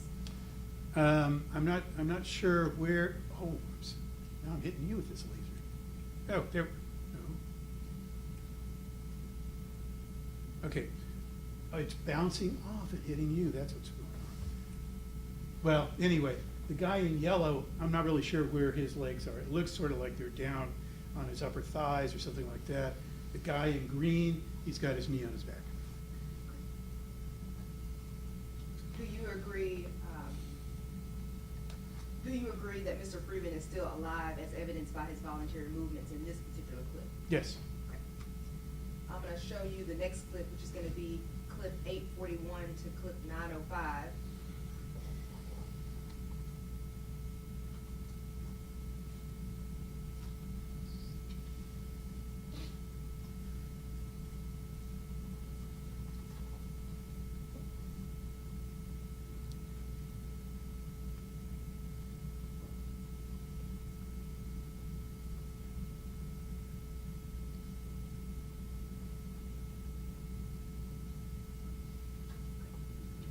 Dr. Oliver, do you agree that this video shows Stephon Jones putting leg restraints on Gershun Freeman? He's doing something. I don't know what he's got in his hand. I can't, it's too blurry for me to know what it is. I can't independently say, oh, those are leg restraints. I can't do that. Do you agree that Mr. Freeman's legs drop with no apparent muscle tone after Mr. Jones gets up? Play that again. Go back 10 seconds.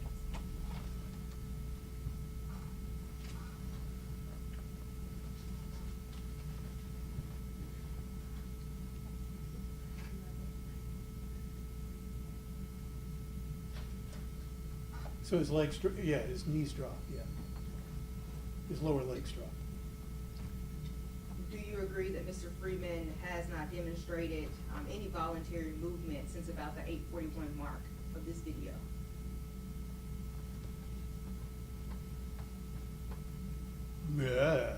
Go back to 841. Sure.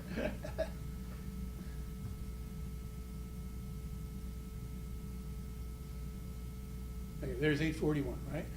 Right there. Okay. So it doesn't seem to be moving now.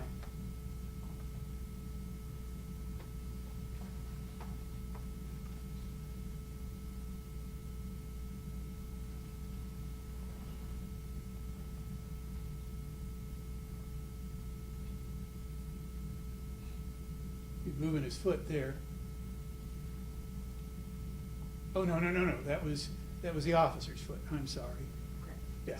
So to restate my question, do you agree that Mr. Freeman hasn't demonstrated any voluntary movement since the 841 mark on this video clip? Yes. Okay.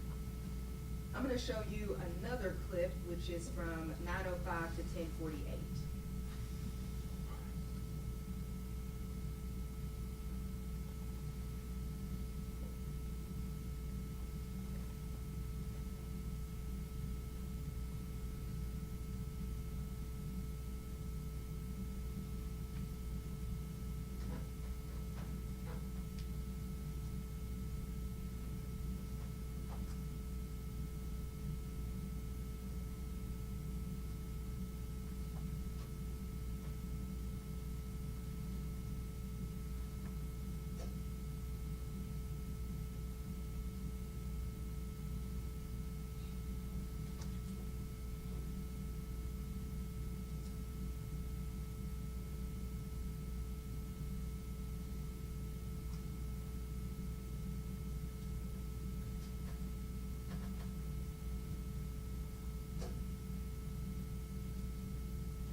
Dr. Oliver, do you agree in this video that it shows Courtney Parham getting off of Gershun Freeman's back at about the 10:48 mark? Yes. Okay. Do you agree that this section of the video does not show any voluntary movements by Mr. Gershun Freeman? None that I could see. Is it your testimony that Courtney Parham had been trying to protect Gershun Freeman in the beginning of this video and to the point that he got off his back? I beg your pardon? I'll rephrase my question. Is it your testimony that Courtney Parham had been trying to protect Gershun Freeman at the beginning, at the point that he got on Gershun Freeman's back? I don't think I testified to that. Well, it's in your report. Oof. Let's go back to my report then. See what you're saying. Turn the light up, please, for a second, so the doctor can read. Thank you. Oh, excuse me.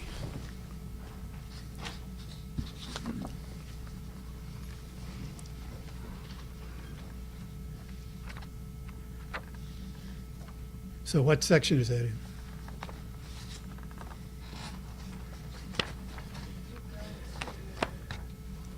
The page where you sign with your references under the bottom.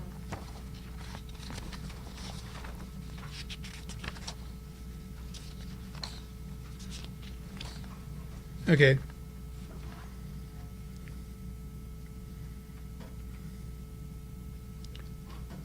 Okay, so where do I say he was trying to protect him?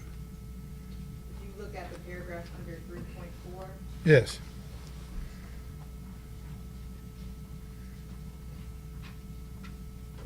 Oh, okay. No, there's nothing about protection in there. What my point was, is that if you want to save the life of somebody who's doing this, you've got to get them subdued and then get them to the hospital so they can get life-saving attention. So what I wrote was that It would be inappropriate to load the cause of death onto Officer Parham's attempt to subdue the decedent in order to provide life-saving intervention. In other words, he has to subdue the decedent so that he can get, so that the decedent can get to the hospital. That's what I'm saying. Oh, he wasn't trying to protect him. I'm gonna take you to clip number 1048, Yeah, or get up again. concept Yeah, 1048 thank you. through 1112 of this video. Okay.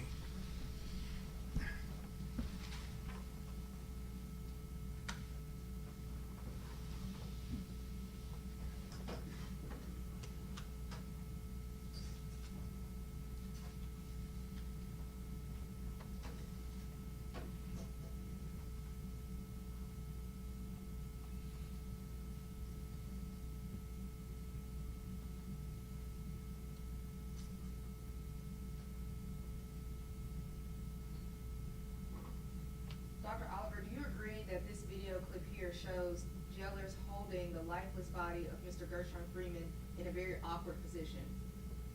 I believe that he was holding his unconscious body. Whether or not he was lifeless is a question that you can't tell from the video. I'm gonna show you another clip. The next clip is gonna be from 1112 to 1227.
Dr. Oliver, do you agree that this video shows jailers dragging Gershun Freeman's face across the floor in this clip? His face? Yes. Let's play that part again. Sure, we'll start back at 1112. Okay.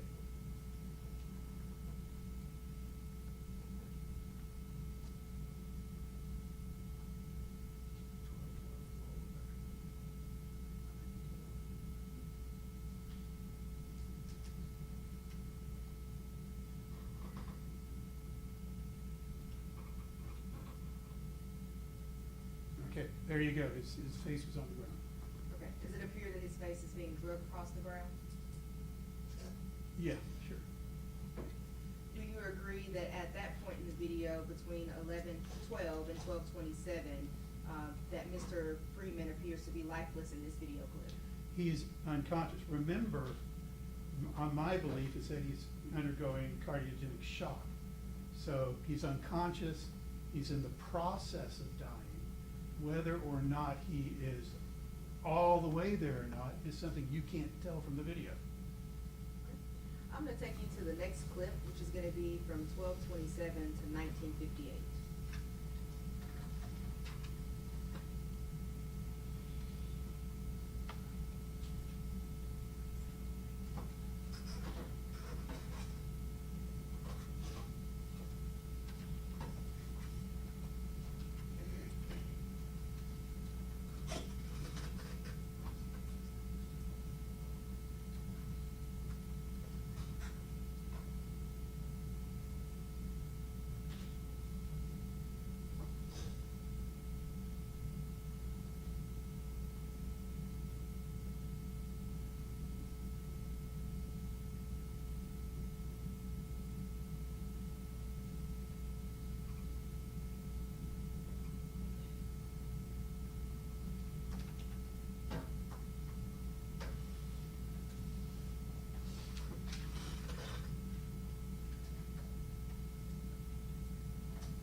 Dr. Oliver, do you agree that this is the first attempt anyone at the Shelby County Sheriff's Office makes to revive Mr. Gershun Freeman?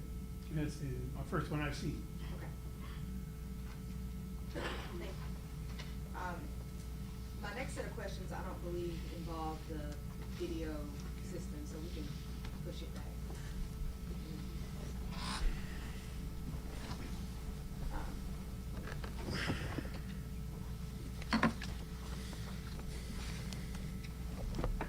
Okay, I've got a few more questions for you, Dr. Oliver.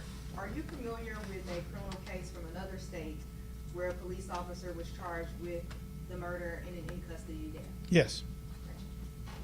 Are you aware that the facts of that case involved an officer that placed the victim in the prone position, who was in restraints, and then sat on his back for 8 minutes or more until the victim died?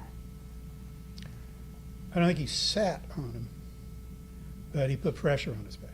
Okay.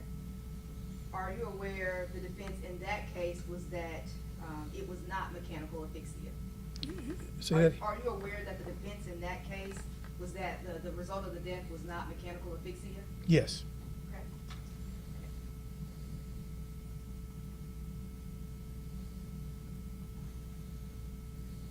Are you aware that the defense's position in that particular case was that the death was due to the victim's heart disease and high blood pressure?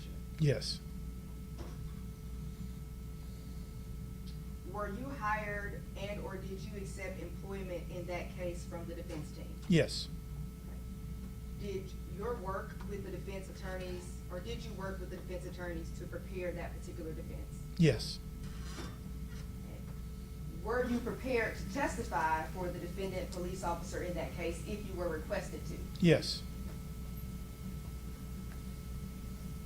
Were you listed as a witness for the defense in that case?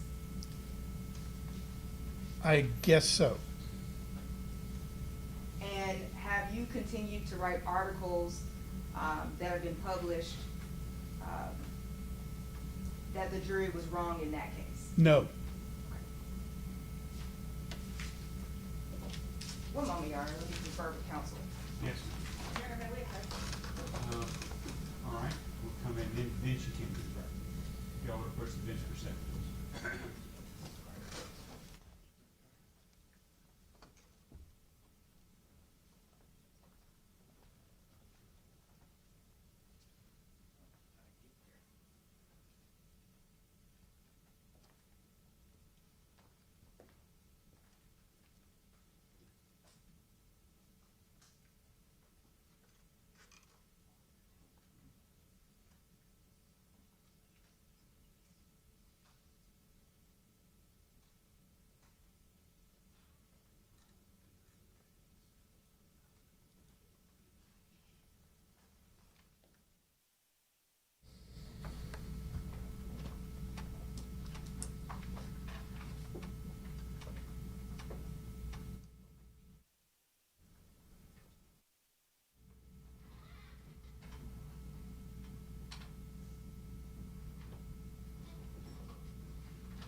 Your Honor, those are all my questions with respect to Dr. Oliver.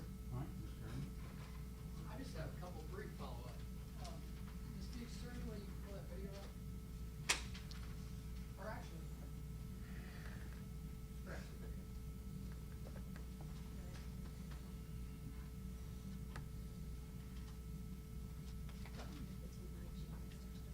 Just got a couple questions. Get through it. Dr. Oliver, she showed you a clip, from 9:05 to 10:48, and I know you don't remember it. That's after Steven Jones got off, put the leg irons on, he walked away. Okay. She was asking you questions about the condition of Gershun Freeman during that minute and a half, 9:05 to 10:48. Do you remember her asking, I think she referred to it as his lifeless body? Mm-hmm. And I believe you said he could be unconscious? Yes. Okay. He could have been lifeless, right? Doesn't fit your theory. Right. It doesn't fit. Yeah. Right. It doesn't fit doesn't- my theory. it It would be doesn't fit great. your It would be opinion. great for Dr. Ross's theory. Okay. It would square with Dr. Ross's theory. Right. It wouldn't square with your theory. Right. Could, yes. Could be unconscious, That's what I believe. could just be merely compliant. No. He was in bad shape. I think he was in bad shape because he was in cardiogenic shock. Dr. Ross thought he was in bad shape because he was pretty much dead. But he wasn't just non-compliant. If you wanted to know how he was at that time, I know you've said as a medical examiner, oftentimes you rely on witness statements, correct? Yes. Would you want to know what his condition was from the people who were standing over him? Sure. In that video, there was a lieutenant who was the second highest ranking officer on the jail, standing right over and observing him. Would you want to talk to that guy?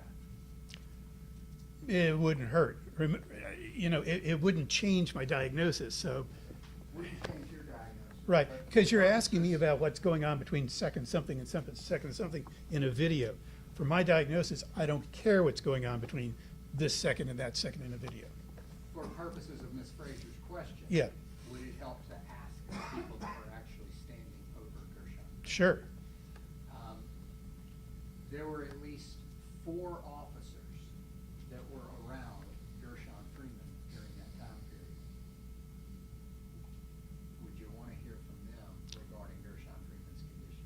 If, to answer that specific question, yes. Not to answer the question of what killed him.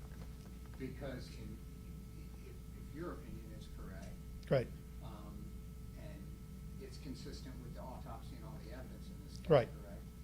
If your opinion is correct, then he's past the point of no return anyway. unless you can get him to the hospital and put an impella in him. Then it turns out that with PEA, once you get to that point, in the first minute, you have about a 17% chance of survive. If you get CPR going in the first minute, you have about a 17% chance of leaving the hospital alive.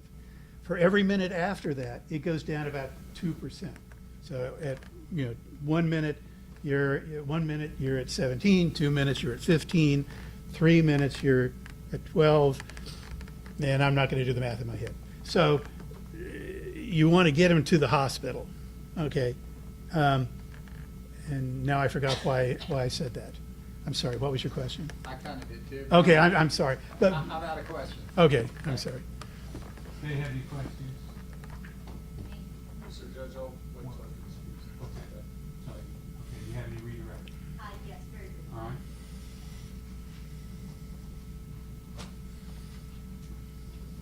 Dr. Oliver, when you were just telling Mr. Irvin that you don't care about seconds, why do you say that? Because this is the process. I've already gone through it, so I'm not going to repeat it again. But since I believe he's in cardiogenic shock, everything in that video is consistent with his decline in cardiogenic shock. And you can't pinpoint exactly when that decline began? No. What I would say would be, as he started to respond more feebly, that more feebly part was because he was probably going into heart failure. But all of the events that led up to that are what caused him going into that Failure, yeah, cardiogenic shock? right, Not just one particular thing? right, yeah.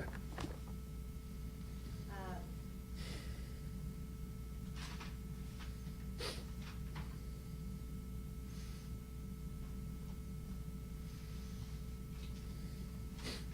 And there have been extensive studies on the mechanical asphyxia over the course of the past, since the 1980s, almost 40 years.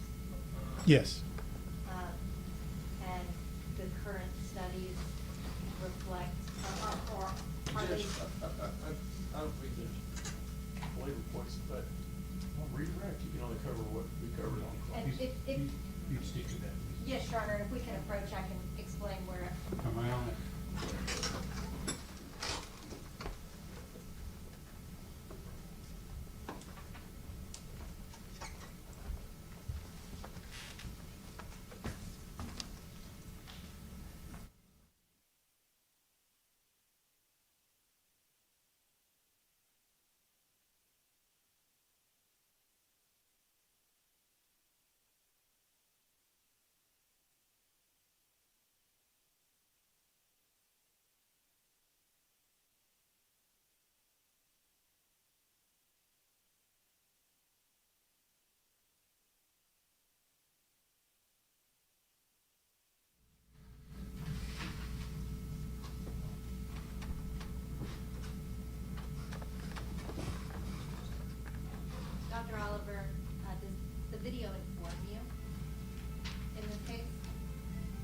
Yes, Does the autopsy inform you in this case? yes, And the extra information that you relied upon inform you in this case? yes, After all of that information, is it your opinion that Mr. Gershun Freeman suffered from mechanical asphyxia? no, Is it your opinion that he suffered from the process of cardiogenic shock? yes, Is it your opinion that your and Dr. Ross's opinions are very similar, yes, but very different than Dr. Lee's? yes, Is Dr. Ross's opinion also reasonable? yes. That's all I have. Okay.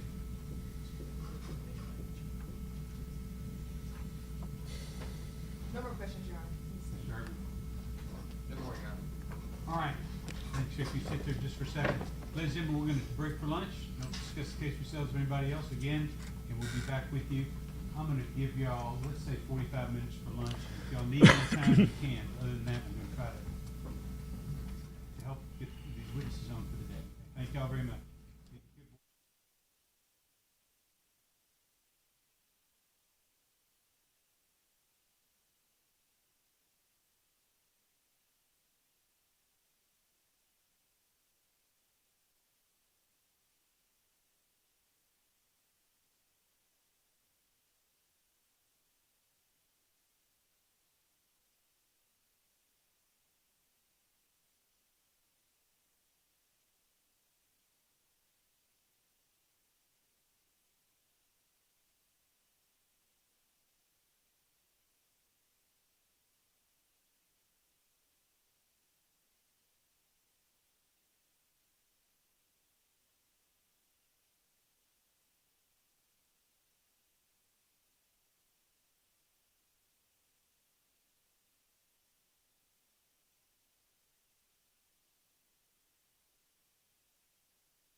Everybody get lunch?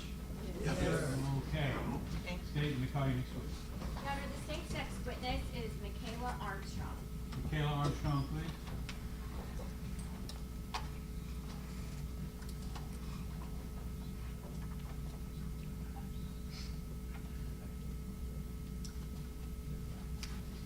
Come around, please, ma'am.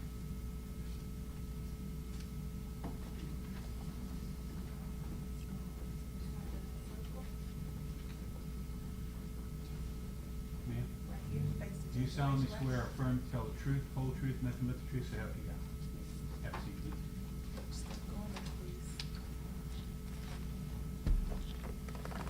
All right. Ms. Armstrong, would you please state your name and spell your first name and your last name for the jury? Yes, Michaela, Michaela, Armstrong, Armstrong. Okay, and Ms. Armstrong, I'm gonna ask you to speak up just a little bit, because I don't want the judge to have to get on to you. Okay. Talk like you're getting, you Okay. want everybody in the back of the room to hear you, okay? Okay. Where do you work? At the Shelby County Criminal Justice Center. And what do you do at the Shelby County Criminal Justice Center? I'm the Director of Nursing. Are you a registered nurse? Yes, And can you tell the jury what education that you have that enables you to do your job? yes. I have an associate's degree in nursing. I'm also certified as a correctional healthcare professional by the NCCHC, What is the NCCHC? the National Commission on Correctional Healthcare.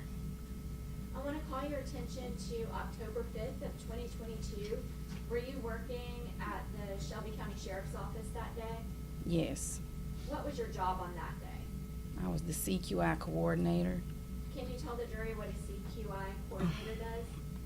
It's continuous quality improvement. I did the files for ACA, NCCHC, and TCI, the accreditation bodies that govern the jail. Do you have an office? Yes, Where is your office located within the jail? second floor medical, How many nurses typically work on a particular shift?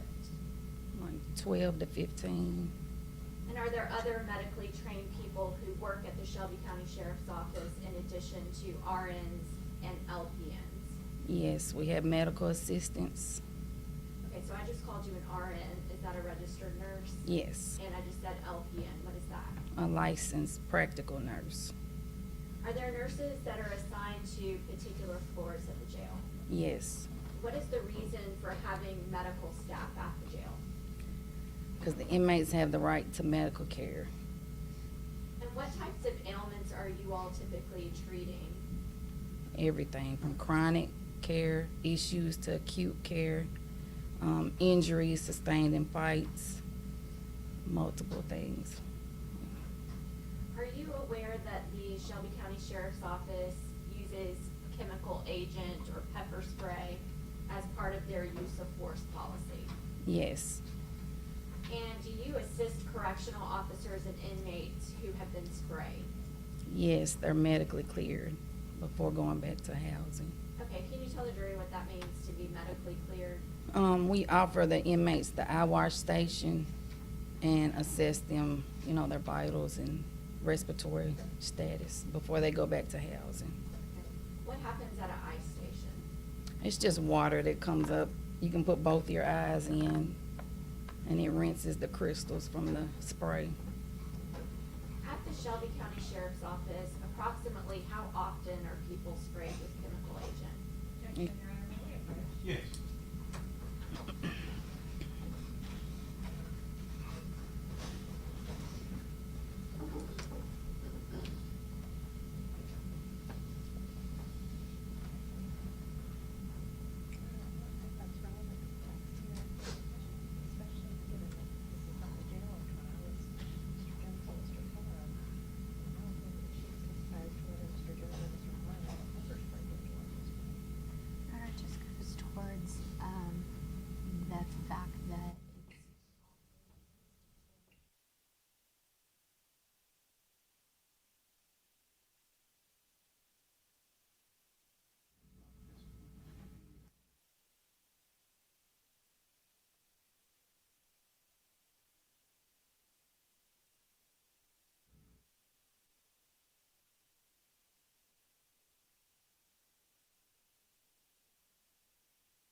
department's not even making any.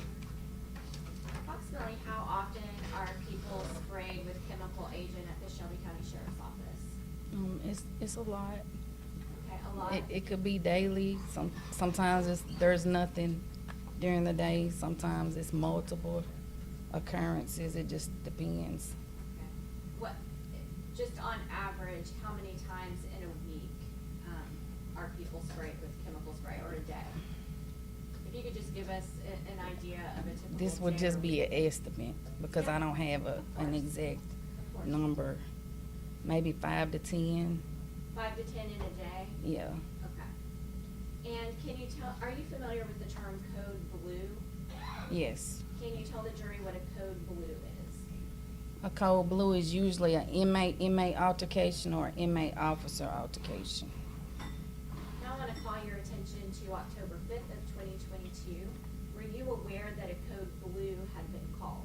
Yes. Can you tell the jury how you became aware of that? They do an overhead page.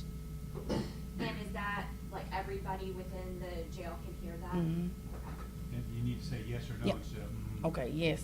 The That's all court right. report doesn't know how to spell Okay, I apologize. No, that's all right. I tell that to people all day. Okay. When a code blue gets called, do you in the medical unit necessarily prepare for anything? No, we just know they're gonna bring the inmates down that were affected, in the altercation. Yes. And you kind of trailed off there at Okay. the end. Can you repeat that for the court reporter? We just know that they're gonna bring the inmates down that were involved in the altercation. Now, after the code blue was called on this particular day, what, if anything, did you notice happening? Officers came down for help instead of inmates. How many correctional officers were coming to get treated for chemical agent? It was a few. I don't have an exact number, but it was at least 3. And can you tell the jury what a person's symptoms are when they are sprayed with a chemical agent? They can have respiratory symptoms, like shortness of breath, coughing, gagging, eye irritation. It can also cause skin irritation if it gets on your skin. What do you do for a person who has been sprayed with chemical agent? We offer the eye wash station in medical and check their respiratory status. Okay. Make What if sure- it gets on their skin? They can take a shower when they go back to housing, but usually it just takes time for it to wear off the skin. Is it hard to get off the skin? I'm not sure. I'm saying, I think so. I haven't had it on me, so. Okay, fair enough.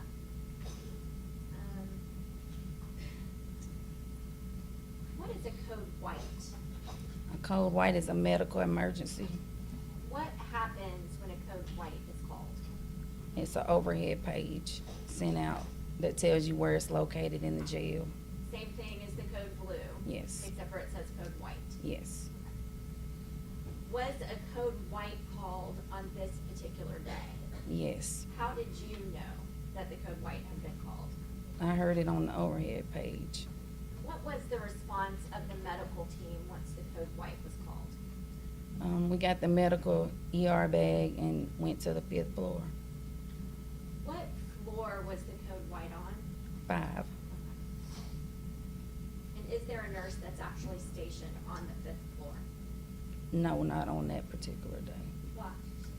We didn't have a nurse staffed on the 5th floor that day. So nurses actually had to travel from where they were within the jail to the 5th floor?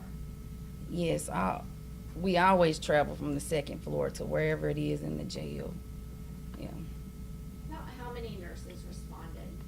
Initially, it was just 3. And you said that when the nurses responded on this day, you grabbed a bag, Mhm. and what else did you grab? The oxygen tank. Can you tell the jury what's in the bag that you grabbed? It's an AED machine, a neck brace. You have IV fluid, bandages, anything that you would need for an emergency situation. What is the AED machine? It's the defibrillator to help restart the heart. And you said that you also bring an oxygen tank. Why do you bring Yes. that? for the rescue breaths, if you need it. Or if they're just having trouble breathing, you would put them on oxygen. Did you actually go to the 5th floor? Yes. And can you tell the jury whether or not you noticed anything once you got there? I seen the inmate on the floor. When, I wanna back up from that just a little bit. As you came to the 5th floor, did you notice anything about the air quality? Yes. You started noticing it coming up to 5. What did you notice? The spray, the chemical agent in the air. And what did you notice about it being in the air? How could you tell it was in the air? It was a lot.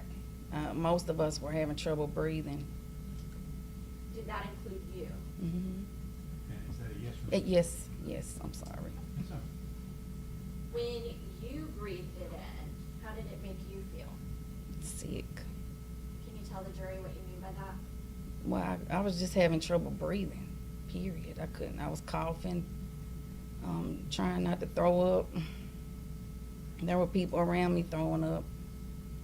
You know, it was, You said that once you got to the 5th floor, you saw Mr. Freeman. Where was he? he was just down on the ground to the left. I walked by him, yeah, to the left. He was to the left when you came up the escalator? Yes, Okay. And can you tell the jury whether or not he was handcuffed at the time that you got there? yes, And can you tell the jury whether or not he had on ankle restraints at the time that you got there? yes, Was he saying anything? no, Was he resisting anyone? no, Had anybody started CPR on him at that point? not at that time. Was there anybody who was actually helping him at that moment? Not at that time. Can you tell the jury whether or not he appeared to be conscious? I attempted to assess for a pulse, but I couldn't get Well, one. And having a So- pulse and being conscious are different things. Yes, Did he well- appear to be conscious when you got there? I'm not sure if he was conscious or not because the way his body was positioned, he was kind of over to the side, kind of towards his stomach area. So I'm not able to just say if he was conscious or not at that time. When you got there, you said that eventually when everybody got up there, you heard coughing, you were coughing yourself. Were you already coughing when you got up to the 5th floor? Yes, And were other people coughing and throwing up? yes. What people could you hear doing those things? All of my coworkers. So, on the screen here, we have what's already been introduced into evidence as exhibit number 12. Did you have an opportunity to review this exhibit already? Yes, And were you able to identify yourself within that exhibit? yes, You can see up there, your name's in blue, and later on, there's a blue circle. Are you the person in the blue circle? yes, So are you identified correctly in this video? yes. Okay. I'm gonna start playing this video at 10 minutes and 30 seconds.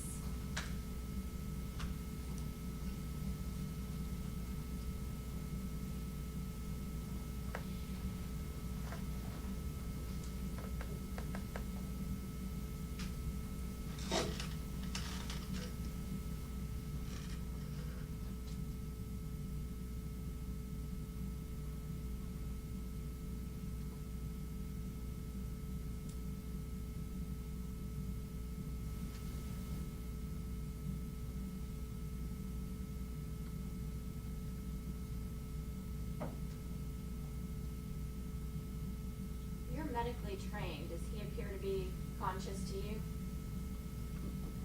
Not looking at the video, no. Starting again at 11:04.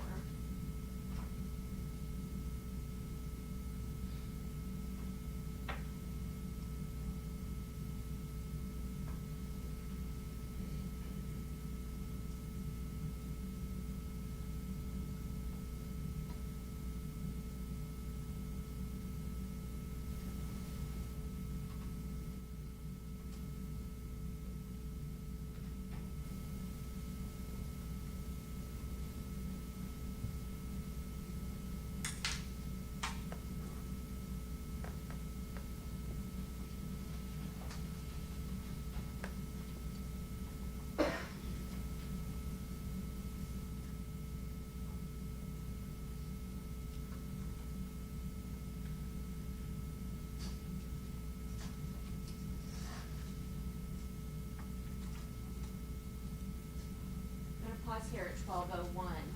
We just saw a red chair being pulled up. Can you tell the jury what that is? The cold white chair. Can you tell the jury what a code white chair does or what it's for? The inmate is placed in it to be brought to medical. Did you see anybody put him in that chair? Not yet, no. Well, I mean, did anybody ever put him in that chair? No. Okay. Is anybody doing CPR on him at this point? No. And has anybody checked for a pulse that you see? Objection to speculation, the video quality is not sufficient for just someone watching something that they were not there for. Yeah, the question was that you see. She tells you whether or not she can see it. Not that I noticed on the video. Okay. I'm gonna start playing again at 12:01.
We're gonna pause here at 13:01. At this point, have you seen anybody provide any assistance to Mr. Freeman? No. Now, the chair is already there. Does that tell you anything about when in this video the code white would have been called? No. Objection to speculation, Your Honor, thought. Well, the question was, did this? She could say no. Your Honor, she's being asked to speculate for something she wasn't there for. Understand? She's asking her, looking at the video, what she sees. I'll allow that. Everyone else is looking at the video. We're gonna start again at 13:01.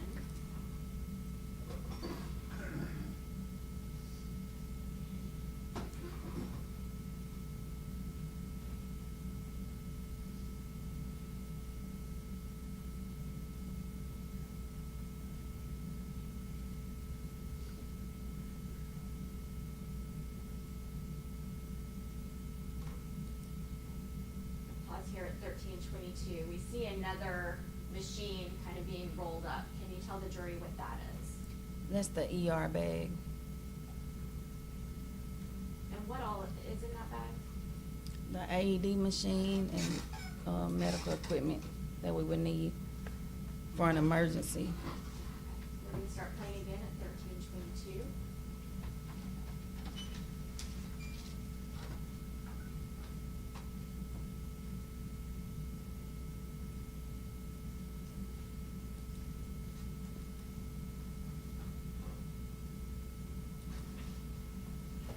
And we're pausing at 13:37. There's a lady with a pink circle around her. Can you tell the jury who that is? Yes, Nurse Willis, And what is her first name? Basti. And you see at the top of the screen, it says Vasti Willis in pink. Is that who that's referring to? Yes. We'll start again at 13:37.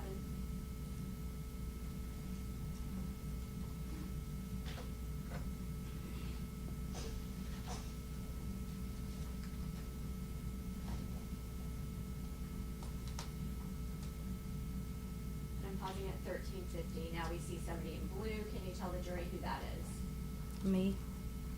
And where we see you in the video, is that right when you first came up and got off of the escalator? Yes.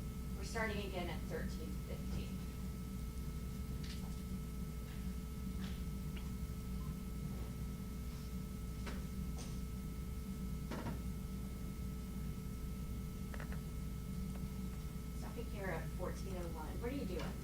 I was attempting to assess for a pulse.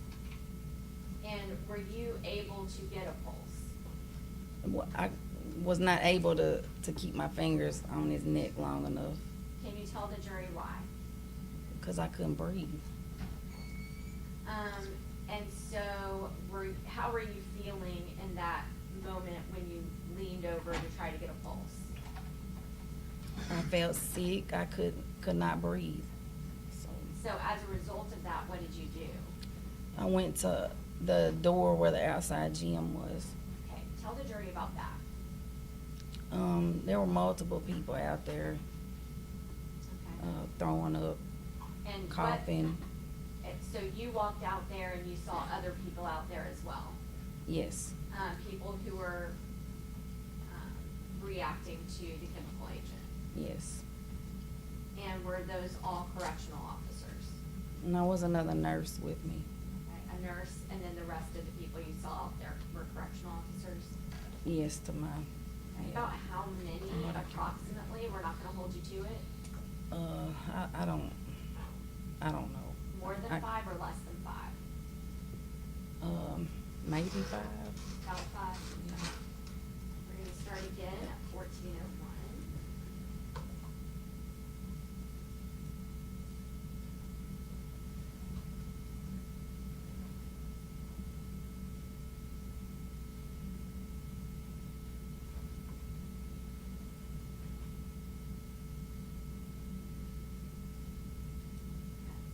So now, stopping at 14:18, you have walked out of view of the camera. Is that when you said that you were going to the outside gym? Yes. And that's where you saw the approximately 5 people getting sick or feeling sick? Well, yeah, it was multiple people in and out, you know. I want to ask you a couple of medical questions now, okay? Okay. You said that you were feeling for a pulse.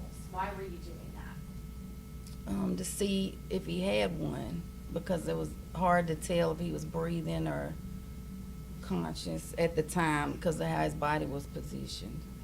So was there a question in your mind as to whether or not he had a pulse at that time when you came off the escalator? I mean, that's just, in my training, that's what I would do if I seen somebody not responding or just laying there, I would check for a pulse. Right, and I'm not trying to be Yeah. silly or anything like that, but like right now, you and I are talking, you're not gonna come feel for my pulse. No. Okay, so you would have to see somebody in a particular way to know that you needed to take their pulse. Yes. Okay. How do you go about taking or feeling for a pulse? In an emergency situation like that, you would check for the carotid artery, which is in the neck. You would take your first 2 fingers and feel for at least 5 seconds, but no more than 10. Okay, and if you cannot feel anything at the carotid artery, then where do you go? Like I said, that's the main pulse point during an emergency, but you could check the brachial artery. You Okay. have a And radial artery.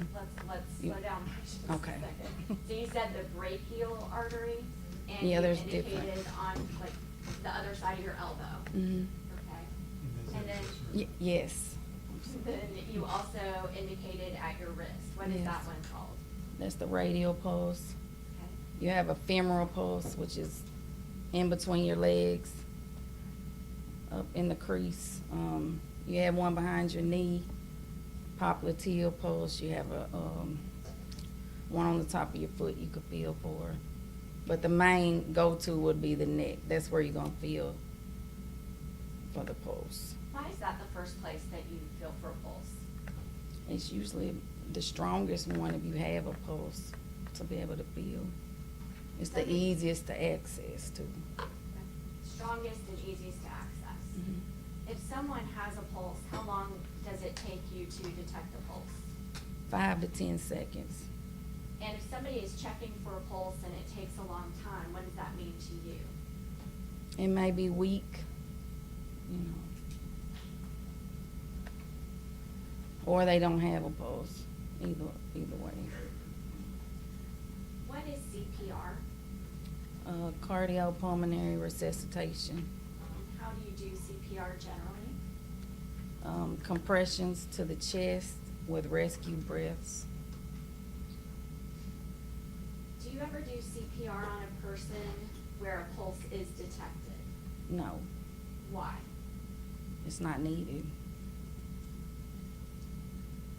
I'm gonna play the video again. We're starting for the record at 14:18.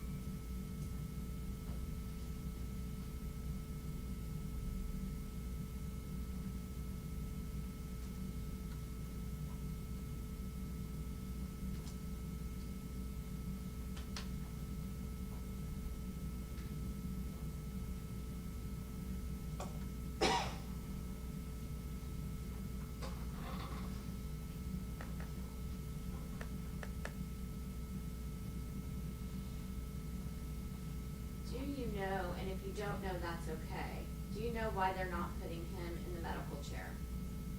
No, I don't.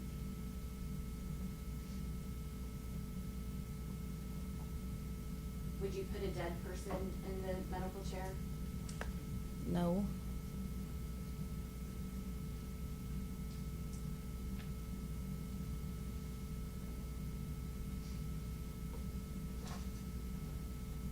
Would you put a conscious person in the medical chair? yes, I'm sorry, an unconscious person in the medical chair. probably not, no. It does have straps, the chair. You say straps? Mm-hmm, where you can strap the body, yeah.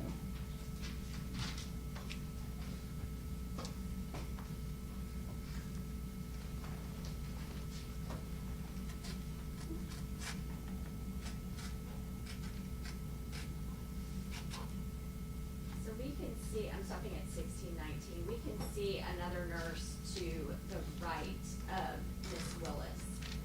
Can you tell the jury what she's doing? I can back it up 10 seconds and play it again if you need me to. Yeah, Would I'm you not, like- it looks like she's attempting to assess him in some way. I'm gonna start again at 1620.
Pausing at 1724. The nurse who is wearing the white, can you tell what she's doing right now? Yeah, she went to get the AED machine. You said before that an AED machine is a defibrillator. Mhm. Did I say that right? Yes. Okay. Why do you go and get a defibrillator?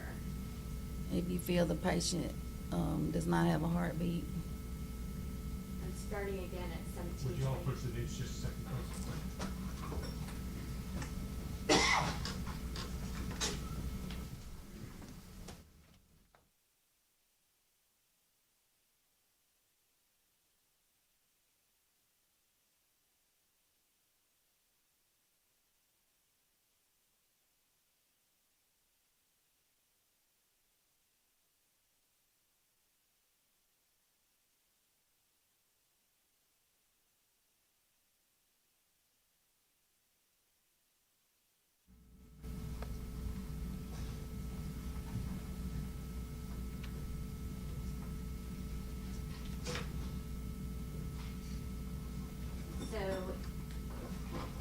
said that one would get the AED machine if there was no pulse. Yes, or you felt that it was going in that direction, yeah. How do the AED pads work? You place them, one on the chest, one on the left side of the body. What color are they? Ours are white, About how big are they? about that size. And Could you what, hold that up again? Oh, about a square, maybe 4x4 square. All right, just want to make sure the record. I'm is- sorry. No, that's all right. We're not videoing your hands, so I just Okay. want to make sure it's clear for the record. Thank you. That's my job, making sure everybody understands it. And Your Honor, I just want to request that the witness only be asked about things either that are readily apparent and not have to speculate about what was going on in someone else's mind or what someone else saw or what someone else heard, unless this witness has personal knowledge of that. Thank you. how do the AED pads work? You said you put them on the body, and then what happens? They're plugged into the machine. The machine analyzes to see if it can pick up any shockable rhythm of the heart. Can you tell the jury what you mean by that, a shockable rhythm? A rhythm where, if shock was advised, it could restart it into a normal rhythm. Can a defibrillator start back a completely flatlined heart? It's not gonna pick up a asystole like that. There has to be some kind of movement with the heart for it to pick up on a rhythm to shock it back. What is a systole? No heartbeat. So if the pads go on there, it's looking to see whether or not there is a Shockable rhythm. or if it's a systole. Yes. And if there is a shockable rhythm, what happens? It would tell you to stand clear, and everybody will have to move away from the body, and it'll deliver a shock. What happens if there is a systole or a flatline? The machine tells you to continue CPR. I'm gonna play this again.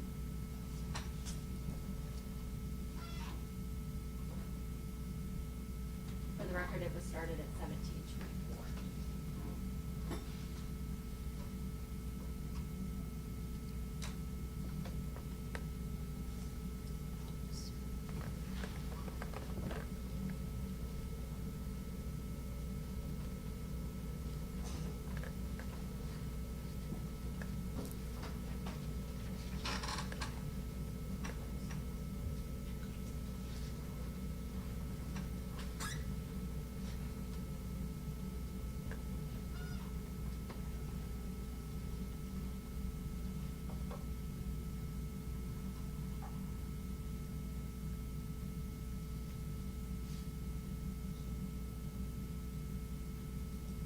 And I'm pausing at 18:14. The white objects that were just put on Mr. Freeman's body, what are those? Those are the AD pads. And, what is the thing that the lady in the white shirt is bending over? That's the machine, AD machine. We'll start again at 18:14.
jury what you just saw happen in the video during that moment? They were taking the cuffs off of him Why is that? so he could be laid flat on his back. And, does somebody have to be laid flat on their back in order to use the AED machine? That's the preferred way, yes. And, Sorry, if you just say that a little louder. Yes, that would be preferred. I told you he was Yes. gonna get on. I'm sorry. It's my job. Yeah. Okay, so, what is happening, so they're rolling him over, they're taking off his handcuffs so that they can use the AED machine, is that what you just said? Well, so we could start CPR. Okay, tell the jury why you were starting CPR. Because at that point, he did not have a pulse. So, And how did you know that he did not have a pulse? that's what, the machine was already hooked up to him, but the nurse, that's what she was telling me when we was having a conversation before I went over to him. She was having trouble breathing. So, so you said that you were going to start CPR. What does that mean has happened here? He did not have a pulse. Okay, so the defibrillator would that work in this situation? It's possible if he had any kind of, if it picked up on a rhythm during CPR. It's a process. Okay. So during CPR, we're doing check. You could start CPR, and then what happens? We start compressions, chest compressions, and somebody does the rescue breaths. And how do the rescue breaths happen? They're done with the ambu bag that's attached to the oxygen tank. Okay, so I know a lot of people, when you think of CPR, you think mouth to mouth. Is that how it's done anymore?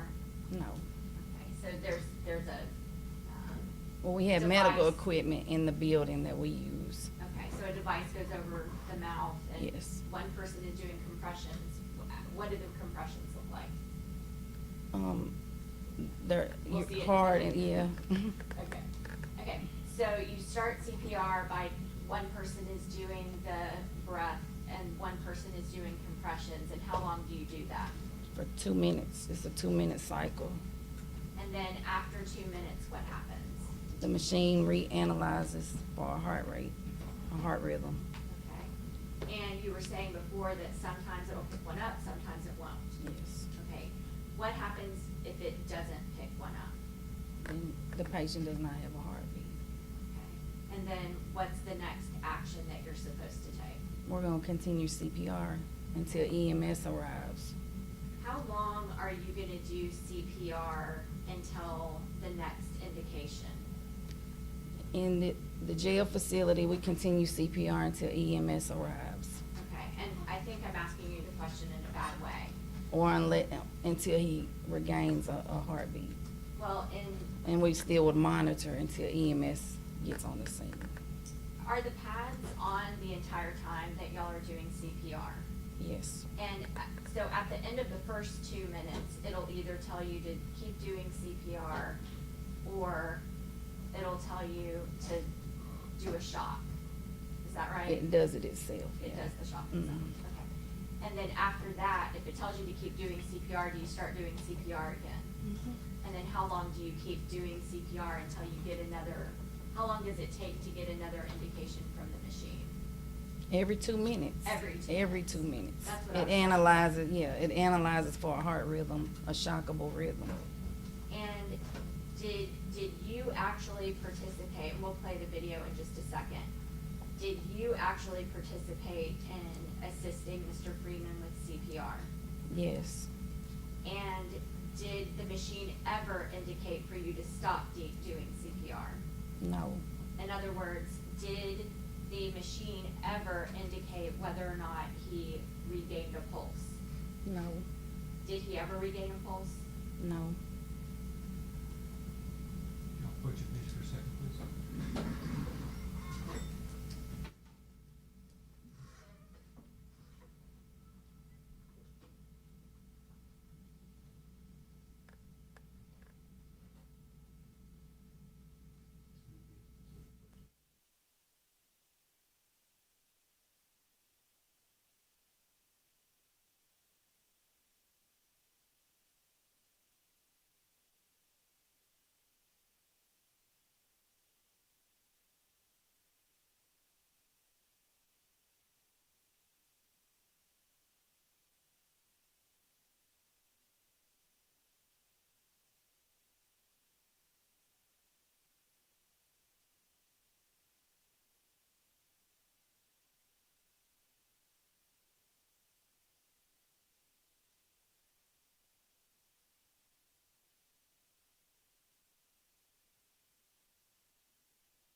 Armstrong, you said that your policy in the jail is to continue CPR until what happens?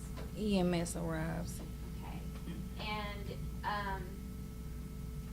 do you remember approximately how long it was before EMS arrived in this particular situation? No. I want to go back and ask you a question from when you first came up to the 5th floor. You testified that you initially went up to him, but you were overcome and didn't feel well, so you were unable to feel for a pulse. Mhm. I'm sorry, I didn't hear you. Yes, yes. Did you actually ever get your hands on him in order to feel that pulse?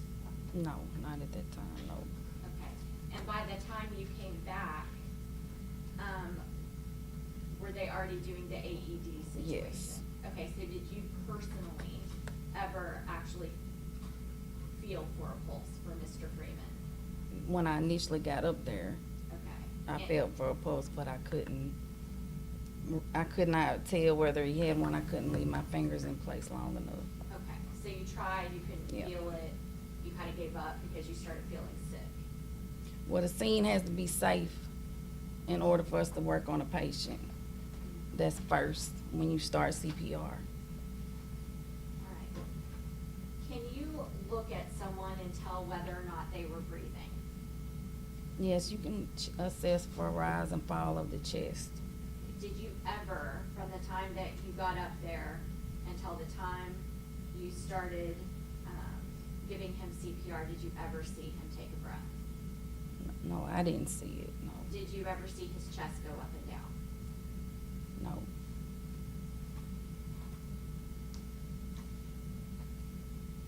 Your Honor, those are my questions. All right, see?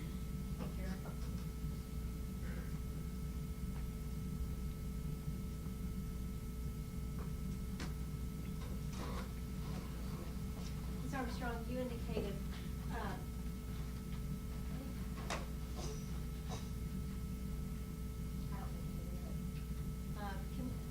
you indicated that you responded to code white. Mhm. Yes, Is a code white the way that the deputies notify the medical staff that they're needed? yes. Are code whites typical after code blues? No, not necessarily. Okay. Now, it takes the deputies to initiate a code white, Yes, because the medical staff is located on the second floor. yes. Now, when you talked about nurses being assigned to every floor, is that for pill call? Yes. So you don't have a permanent nurse station on every single floor? No, we don't have one on the 6th floor, no. I said on every single floor? No, not on all of them. Okay. And nurses are not always on one of the individual floors? No, they have to go to 2nd floor. Second floor is where the medical unit is? Yes. And that's a specialized unit, right? Well, it's the clinic, yeah. That's the designated area in the jail? Yes. Now, that medical chair, is that something that the deputies get, or is that something that you get? No, it's something custody gets. I'm sorry? Custody will get the chair, What's custody? but security, the Okay. officers, yes. So not medical? No, So that would have been the officers going to get something to bring it up to help? yes. And you indicated officers came down to try to get y'all to get up there. Well, no, they came down for help, yeah, It was a bad situation. yes. Um, No, once they called the code white, we went straight up there, And it was hard to get up there because of all of the spray. yes. Tell me about what it was like with the spray. I mean, it was bad. It affected you? Have Yeah. you ever been through anything like that before? No, Um, no, Did it inhibit your ability to help? yes. Did the officers ever try to stop you from helping Mr. Freeman? No, Did any officers ever say, don't help him? no, Were the officers there observing him when you got there? yes, Were the officers trying to help y'all through this process? Yes, Were several of the officers in need of medical attention themselves? yes, Would long-term, well, not even long-term, would several minutes exposure to that spray be debilitating? it could hurt your respiratory system, yes. Your eyes, Mm-hmm, your nose, breathing? yes, Your skin if you touch? yes, And so you indicated when you walked off the screen, you were walking to the outdoor gym, yes, and that was right off the screen from where y'all were. yes.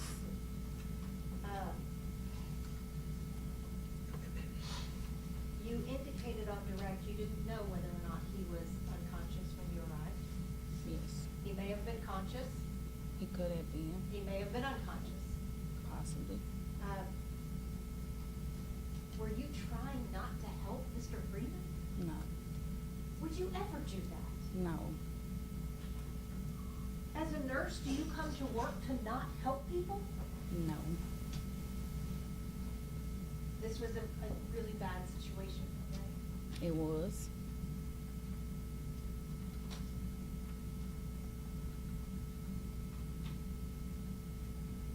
How hard was it to try to function with all of that spray around?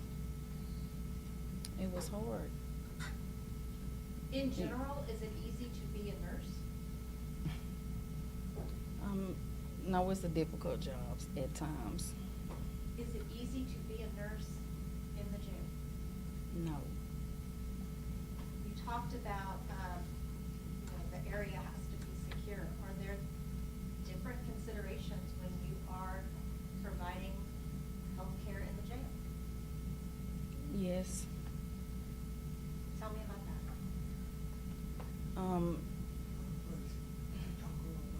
All right, if y'all will speak up, please. Sometimes, patients are manipulative with their behaviors, their actions. You don't know what to expect from them sometimes. Were you aware of any of the events that had led up to the code white?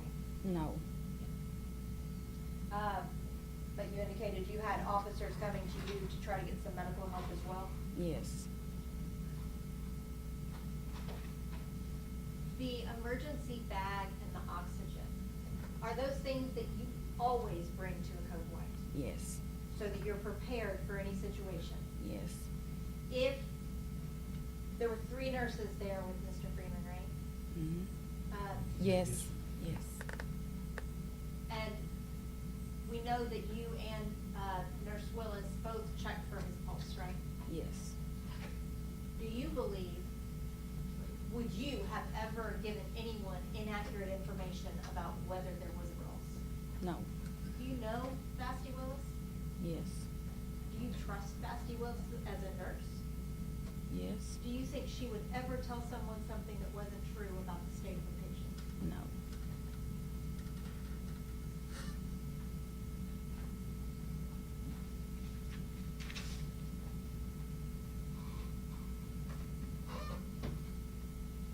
In the circumstances when you first got up there and you tried to check the pulse, that was hard because of the spray. mm-hmm, And when yes, you, yes, when you initially walked up, it was hard to watch for that rise and fall because of the impact of the spray. Well, the spray and the way his body was positioned. So He wasn't this- laying flat on his back. And laying flat on his back would make it easier to see that rise and fall. It would. If you and standing near him had seen that he was not breathing, what would you have done? I would have rendered care to him. If I was able to, yes. And if either of the other nurses saw that he was not breathing, what would they have done? The same.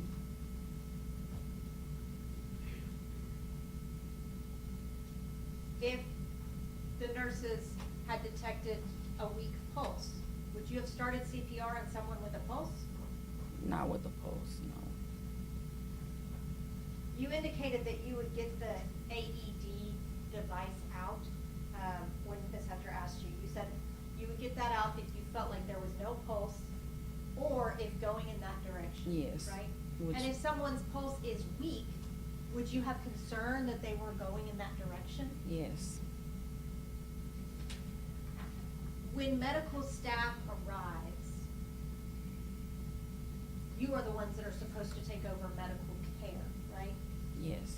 The officers are not expected to be in charge of medical care once y'all arrive. No, not in charge. They do help us at times with compressions, you And know, we saw them- rotating out. We saw them bringing, like, trying to get out of y'all's way, or, you know, make room for you, or keep people away. You saw them in this process trying to help y'all, right? Yes. Were you trying to harm Gershun Freeman that day? No, Did you see any officers trying to harm or prevent help from him that day? no,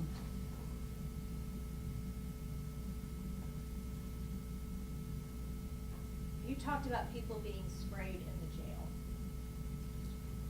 Courtney, would you please stand up? Do you know Courtney Farah? yes, I worked with them. Thank you, Courtney. Do you know whether, do you have any personal knowledge about whether Courtney has ever sprayed anyone? I have no idea. So when you say people are sprayed every day, you're not talking about Courtney Farah or Steven Jones. No. You're just saying that's something that happens in the jail. Yes, it's part of their protocol. When needed, yeah. Riots happen frequently in the jail, don't they? Well, disturbances happen, yeah, Some of the floors can get rowdy, yes, right? The jail can be a dangerous place. yes.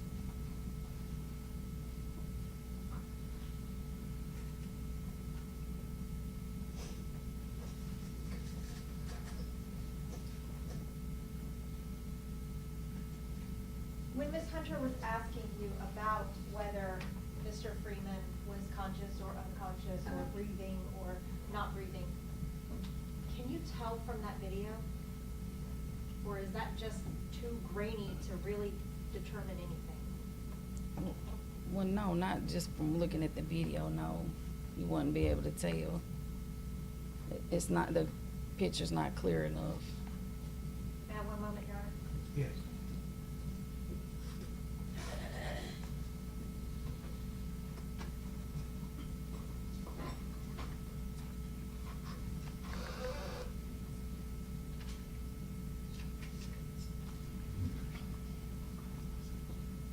That's all I have, Your Honor. No questions, Judge. Go ahead and you redirect. No redirect, Your Honor. Ma'am, thank you very much for coming, appreciate it. Thank you. Anybody need a break? All right, oh, you do, okay, let's take a short break. Clipboard, you can chair face down, please.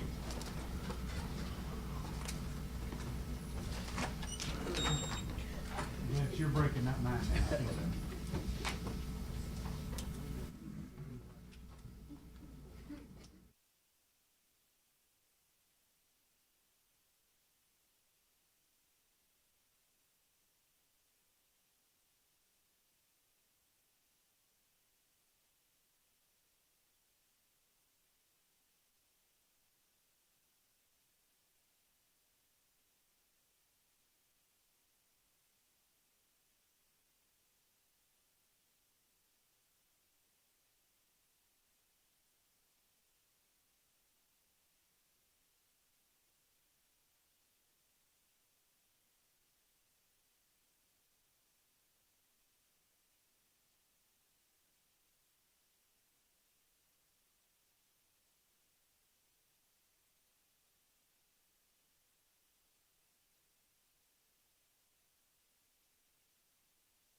Willis, come, go to your right. Come on through the swinging doors, please. Straight forward, inside the circle right there where you can see the judge. Stand inside the circle, raise your right hand, please. Ma'am, do you solemnly swear or affirm to tell the truth, the whole truth, nothing but the truth, so help you God? Have a seat here, please.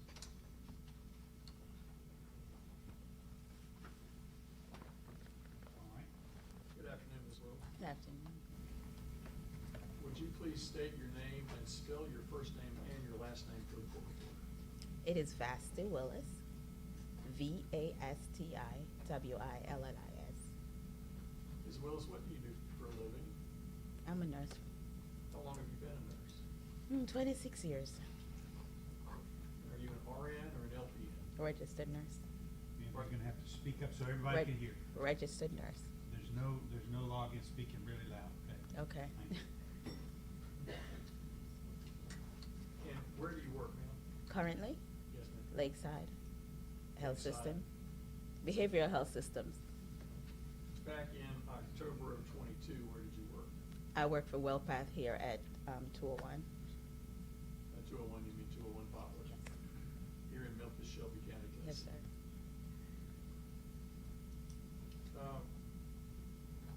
On October 5th, 2022, were you working for WellPath here at 201 Poplar in the jail? I was What was your job description at that time? the director of nursing. When you're the director of nursing, was that an office job, or do you have to direct the other nurses as well as actually go out on calls yourself? All of it. It's include everything. Tell me pretty much everything that's under that job description. What do you do when you're the director of nursing in the jail? Train, hire, teach, Right, train educate. who? Nurses. When people get onboarded at the jail, Yes. you train them in what happens there at the jail. Yes, train them, the process, the procedures. You only hire people that are already nurses, right? Yes. So you don't have to train them on the nursing part, you just have to train them on. The processes and what's required. Right. What else do you do besides training new nurses? Well, not just new nurses, but in nurse. I also get on the floor. I work the clinic when needed. I work the floors when When you say needed. you work the clinics. Work as a nurse when needed. Okay. What do you mean by that? Help explain this to the jury. What do you Okay, say? so I do work as a nurse when needed on the floor, in the clinic. I'm not just a office person that just do paperwork. Not just do like budgeting or anything like that. I do everything else. When you say you work the floors, what does a nurse who's working the floors do? You do see patients, charting, do your sick calls, so pass your medications, the treatments. When you're working in the clinic, what do you do then? You do that also.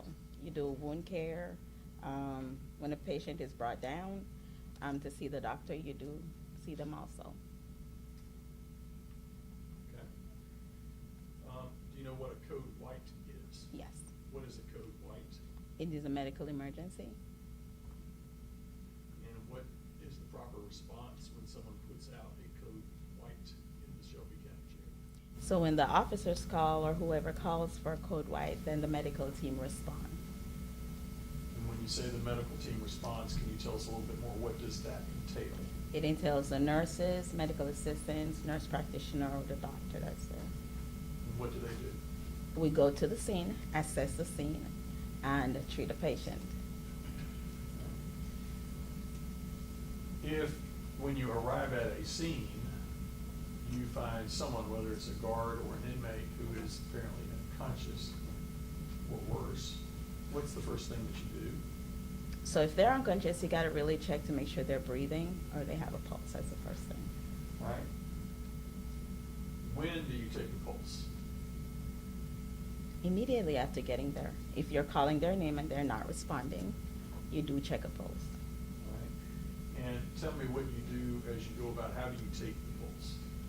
So normally you'll check the radial pulse. So while you're calling their name, you're observing if they're breathing in and out. All right, you're making a motion. Okay. And she has to write down what Sorry. you're describing. Radial. So you'll normally check a radial pulse while you're calling their name, right, for response. And if not, then you'll check their Okay, carotid where artery. on the body is a radial pulse? right here, Which The would record she's indicate- pointing to her left wrist. yes. Or you check you check their carotid artery, and if not, you know, you're still checking to see if they're breathing and you're calling their name. You can check their femoral pulse also. In what order do you do those if you have access to all three places on a person's body? You can just check, while you're checking, I would check my radial pulse while I'm saying Mr. So-and-so or Mrs. So-and-so to see if they'll respond. You check their carotid artery. For the record, she's putting 2 fingers to the right side. Right. Okay, I'm sorry. Right? And then, if you do not feel a pulse there, what do you normally do? Well, we're gonna call for help, of course, to start CPR, but you're also in that sense, everything is happening all at once. You're checking a femoral pulse. And how long do you need to keep your fingers on one of those spots, either the wrist or the neck or the groin area? How long do you need to keep your finger there in order to check for a pulse? Normally in an emergency situation, anywhere from 5 to 10 seconds, you should be able to palpate a pulse. How do you check to see if a person is breathing? You can watch a chest rise and fall, or you can check under their nose.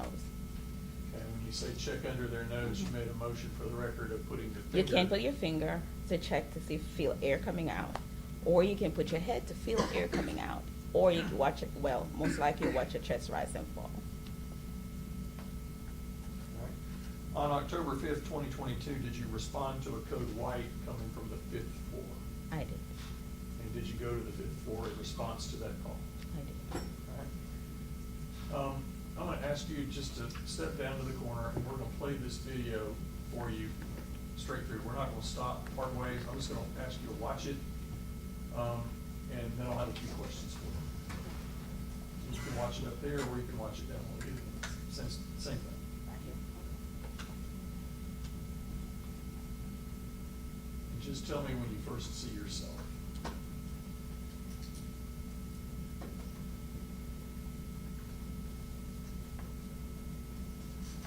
Here I am.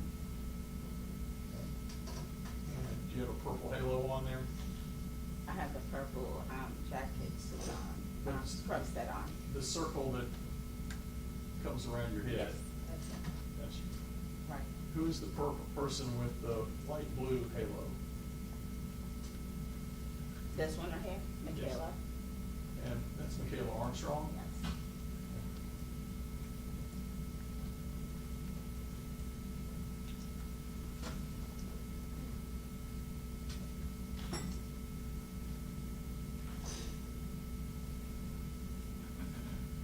What are you doing here? Here's it, I'm trying to see how to get this arm. Ma'am, since you're away from the microphone, you need to take nice and loud to be recorded. Okay. It appears that I'm trying to check his arm, like maybe his pulse, because he's laying over, not in a, like on his face or something.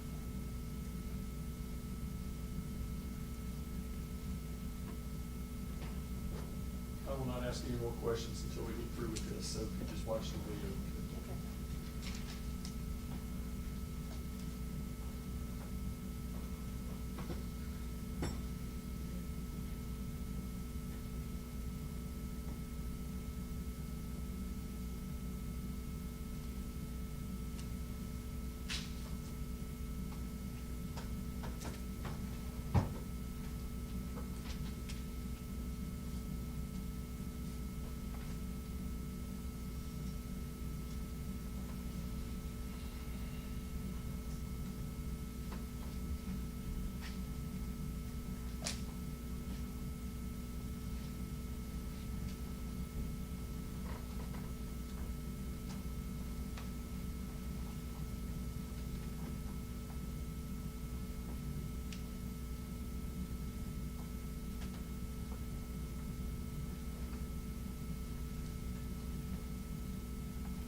What is Michaela Armstrong doing there?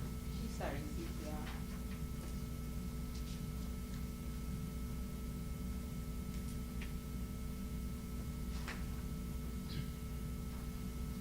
Thank you, Ms. Willis, you can have a seat.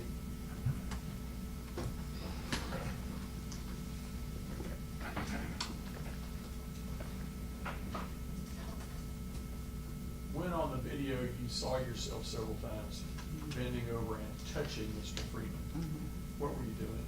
I was trying to get a pulse, but he was in an awkward position, and if you realize he was shackled, so it was really difficult. So we had moved him, pulled him out, so we could actually have them remove those shackles, so we could have better access to getting his pulse.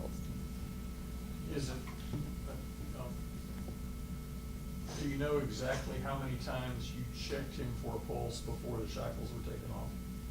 That was like a multiple times, I'm not sure. I'm sorry, would you speak up? Multiple times, I'm not sure. But every time you were touching him, that's what you I was did. trying to check a pulse. Did you ever identify any breathing by Mr. Freeman? I don't think so. I don't recall him. I don't I'm recall, sorry. I don't recall him taking breaths.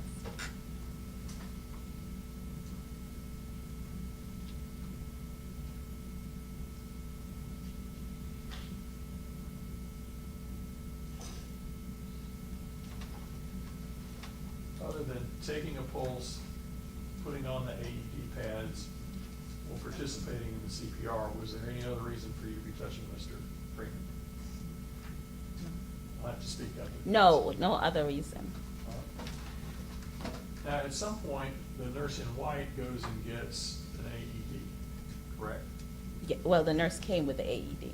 She brought it up. Mhm. At some point, she left Mr. Freeman's body, went, a few steps closer to the escalator, and then came back. Was she retrieving the AED at that point? I'm not sure, I'd have to look at that again. Okay.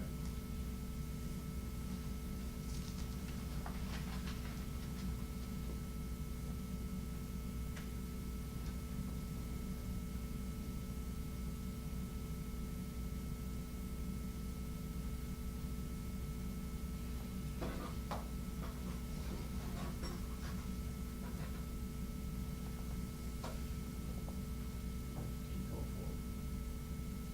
30 seconds.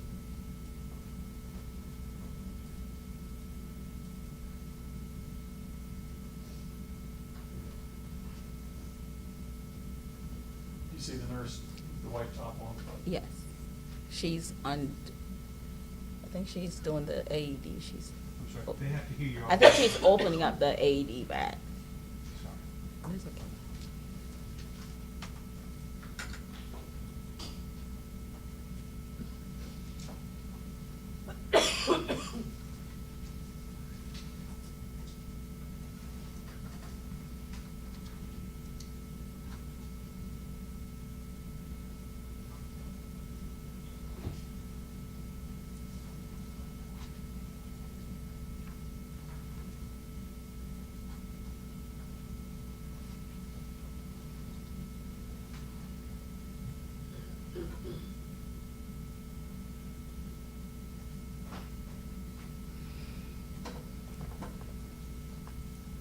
You can watch her now.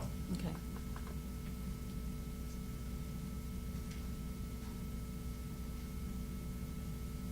Okay, she went and got the AED. So there at the 17.6 mark is when she retrieves She got the the AED right there.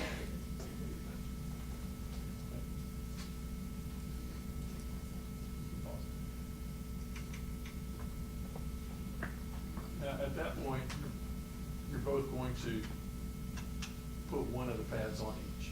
You're gonna put one on and she's gonna put Sure, one yeah. on Mr. Freeman. Is that right? Mhm. You Yes, sir. understand this? Okay. And, before the AED can fully charge and potentially shock, Mhm. what has to be done as far as what's on? It has to be removed, and that's why we asked them to remove the shackles from him. By shackles, you mean handcuffs? The handcuffs on him and the his leg. And the leg restraints. Mhm. Because you cannot have metal on you if this machine decides to shock you. No. Is that right? How often do you do CPR on a person that has a pulse? Don't do CPR, somebody has a vibrant pulse, a beating pulse. All right. What kind of pulse? If you can palpate a strong pulse, you do not do CPR. Okay. You do CPR if someone does not have a pulse, or the pulse is very faint and they're not breathing. You initiate CPR. Did you ever feel a faint pulse in this case? As I said, I do not recall.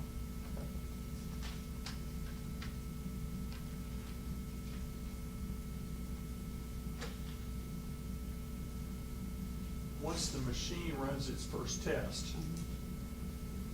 right, does it give you directions to start CPR or tells you to back up because it's going to give a shot? It does. Do you remember what the machine told y'all to do? Continue CPR. So even though you hadn't started doing the CPR, at that point, once the machine says it, y'all got started.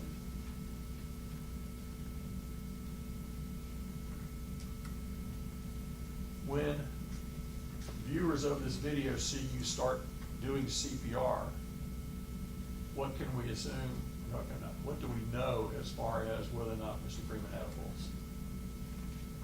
Say that again, what was your question? I'm sorry. Once the machine has given you instructions, and we Mhm. see you doing CPR, what do we know the machine has detected as to whether or not he has a pulse? Normally, if the machine doesn't detect a pulse, whether faint, light, it will say, clear, everyone. And it depends, it'll say shot delivered. If there's a pulse, it will say continue CPR. We may not be able to feel it, but the machine may be able to pick it up.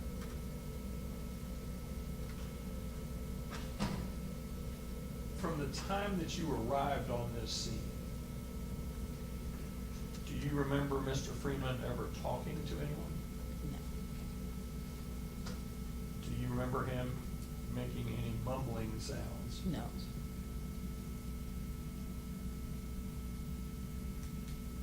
Do you remember him breathing during this time? No.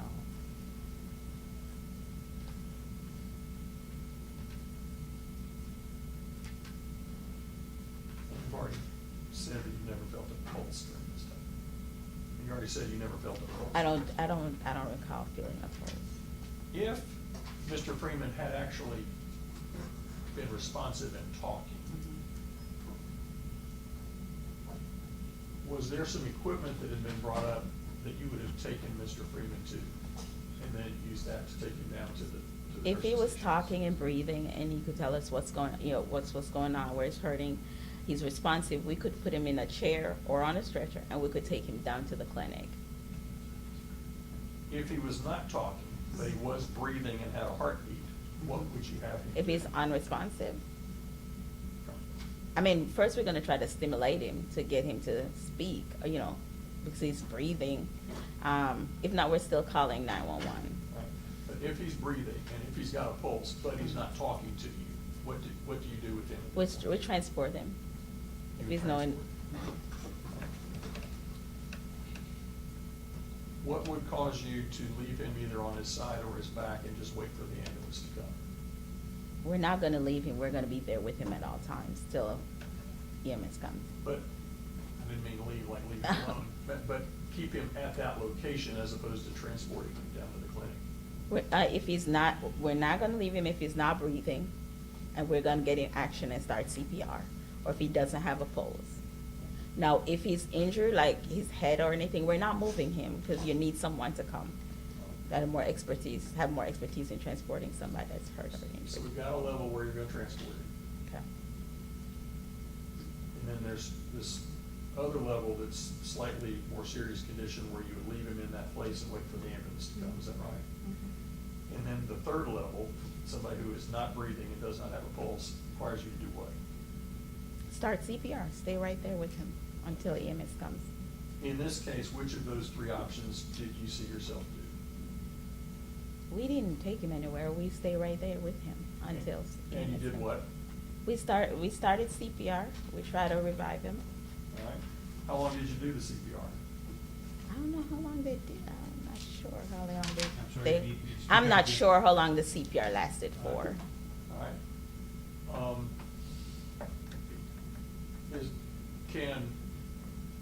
Who calls an actual death that says person's expired? Is that something that? No, not me. Would be the medical director or when the EMS comes on site. Alright. If there's not a specific amount of time that you do CPR for, what tells you when that you can either, that you personally can stop doing the CPR or turn it over to anybody else? We don't stop attempting until EMS arrives on that scene. Once EMS arrives, then what do you do? They take control. Okay. And is that what you did in this Yes, case? when they arrive, then we step back and let them take control.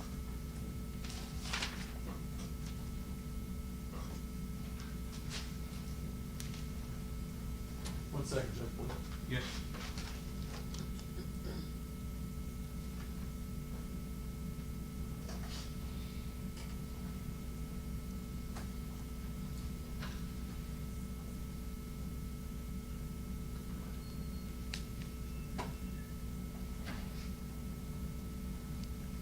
Those are my questions, Jeff. Well, let me say this, the jury has an important decision to make. The restaurant just called. They want to know what your dinner orders are. And they have to know by 4:30. So I'm gonna ask y'all to go back there, give your dinner orders, and then we're gonna bring you right back in, okay? Good boy, then, face down, let me check, please. I don't want y'all to have a late dinner.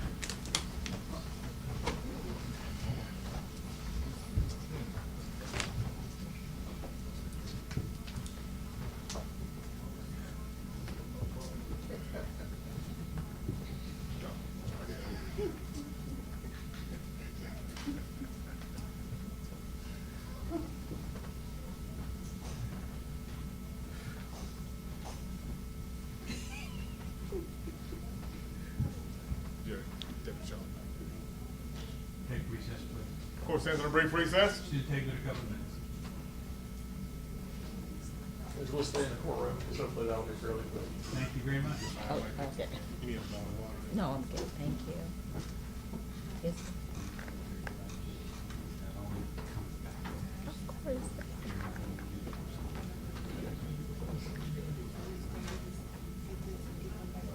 So, I got a question, Judge. So you're gonna dismiss off my?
been 4 years. 2022. Four. About 4 years. I'm sorry, Your Honor, I'm getting thrown off because of, keep turning the screen off for me. This happened 4 years ago. 2022, I think, 4 years ago, yeah. That man. 2022. Please go. And I go home every day and I go, hey honey, how are you doing? I'm home. She says, go over your rule. Because I'm in court all day. So just, Okay. it's not against the rules, talk loud. Yeah, 2022, I think, says, that was, wow. long- It's been about 4 years. long time. And that's a long time to try to remember some of these details, right? Yes. Now, you're a registered nurse. Mhm. Yes, I am. You were a registered nurse at the time. Yes. You were And here, the, give me, you said, yeah. Okay. And you're speaking, see Yes. the man at the back door there? Yes. You're speaking to him, okay? Even though Ms. Fuchs is close, you just need to keep your voice. Okay. And I'm sorry, the jury knows I did this. Okay. you were a registered nurse at the time. Yes, I was. I am. You were the director of nursing at the time. Yes, I was. And you were wearing pink scrubs in the video. Yes. Now, you indicated that the very first thing you do Mhm. in any situation Mhm. is to check to see if someone has a pulse and to check to see if they're breathing, Right. After you check this, if the scene is safe. okay? After you check to see if someone has a pulse, Mhm. if they do not, what do you do? If they doesn't have a pulse and they're not breathing, unresponsive, then we'll normally start CPR. Okay. Now, I know it's been 4 years, and so it can be hard to recall all of the details, but closer in time, you talked to the TBI, remember? I talked to them at some point. I don't remember exactly, but I did talk to them at some And that's okay if point. you don't remember the exact date. That's okay. Would you have ever told the TBI something that was a lie? No, it was fresh in my memory then, because they talked to me way back then, so. And you told the TBI that you saw Mr. Freeman's eyes flicker. Was it a reaction or was it a flicker? I answered to what I saw at that day, because it was fresh in my memory. Would it help you to look at it? You showed it to me. Do you remember it saying that you told them that it flickered? Flickered. And also, I believe that when you talked to the TBI, you told them that the first time that Ms. Burgess attempted to use the AED, it advised no shock because a heartbeat was detected. No, it not that a heartbeat was detected, it detects a pulse, with whatever pulse it would have detected, so it says continue CPR. Okay. It won't shock if it detects a pulse. I'm sorry if I sometimes use the wrong Okay. terminology. I'm not No. medically trained. I'm No. sorry. Now, when you arrived, there were people with him. Yes, There were officers observing him, right? there were officers on the scene, yes, ma'am. And there was one person that even had a hand down on him. You remember that there was an officer that was standing by him when you got up there? Well, there were a I'd lot have of to officers. look, there was a lot of officers, I'd have to look again, I wasn't like, It was No, a pretty chaotic scene when you got up there, right? it was. Were any officers trying to stop you from helping this man? No, Would you have let anyone stop no, you? no. Now, you said you don't remember if he was breathing, right? I don't remember him breathing at all. And you don't remember if, right now, you don't remember if there was a pulse, right? No. But if you had felt for a pulse and didn't feel a pulse, or if you had checked for breathing and you didn't feel breathing, you would have started CPR. Right. And you'd agree with me that y'all waited to start CPR. No, we've tried to get pulse. If you look, I've tried multiple times because he was on his face, on his side, and if you look, we have had repositioned him multiple times.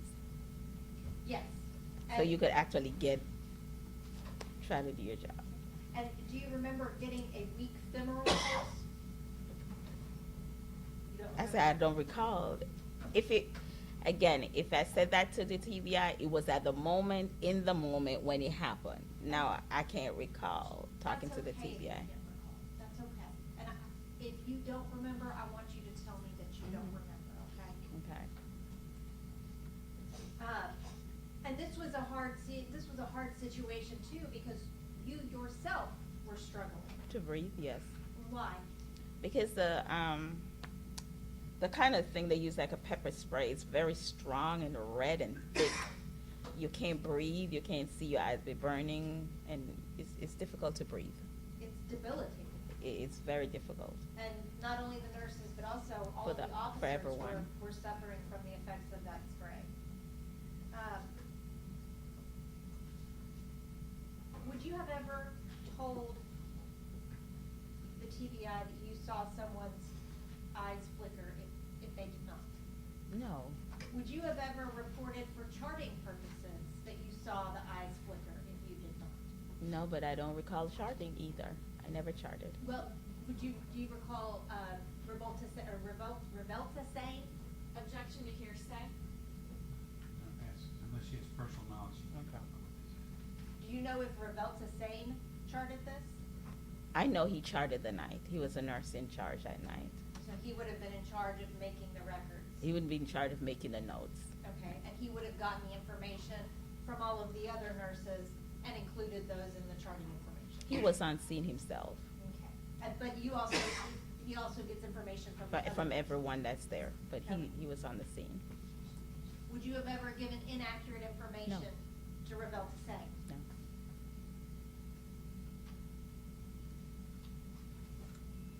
Did anyone ever, did anyone ever try to keep you from helping him or stop you from helping him? Would you No. say the officers in fact helped once you were up there? I mean, they had to take those shackles off. Well, handcuff and off his legs, because we can't do anything with those on him. We can't shock him. He wasn't up there alone, right? No, there was officers there when we got there. A bunch of officers were up Right. there in and out, right? Even though it was inundated in spray. Everybody's trying to go running in and out because it's hard to breathe. It was hard to render aid under those conditions. We did our best. You did your best. Would you ever intentionally delay care to anyone? No, ma'am. Does being an inmate at 201 mean that you would not give them CPR when they needed CPR? No, ma'am, there are patients and we're there to make sure their health is taken care of. Does it mean that you would be slow getting up there to help them on purpose? No, we would not. That's all I have. Any other questions, Judge? State, have you redirect?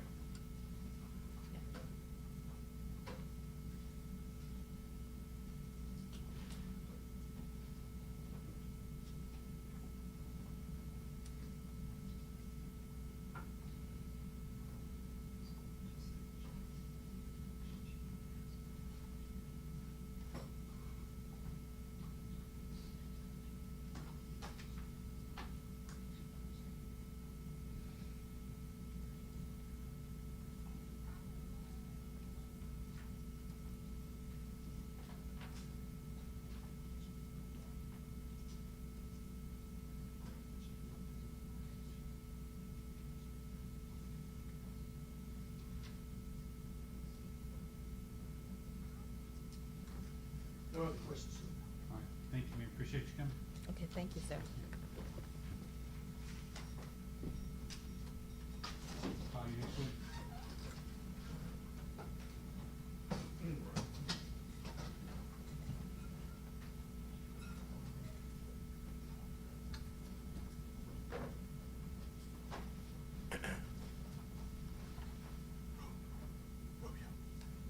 Judges, this next witness will be William Muhammad.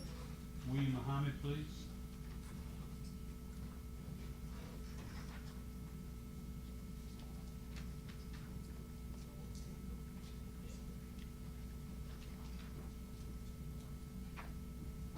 Step forward, sir.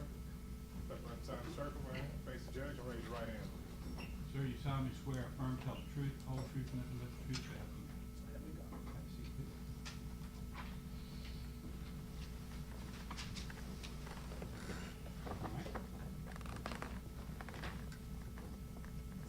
state your name and spell your first and last name, please, for the jurors? William Muhammad, William Muhammad. Where are you employed? City of Memphis Fire Department, How long have you been employed with the City of Memphis Fire Department? 28 years. What is your current job title and or role? Lieutenant, What station or location do you normally work at or serve? Engine 2. What is Engine 2? Engine 2 is the pumper. It's what we call the pumper, the one that carries the water. And what address is Engine 2 located at? 474 South Main Street.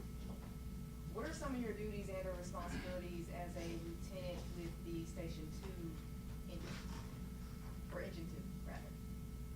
My duties are to maintain the station, supervise the crew, mitigate fires and or medical emergencies.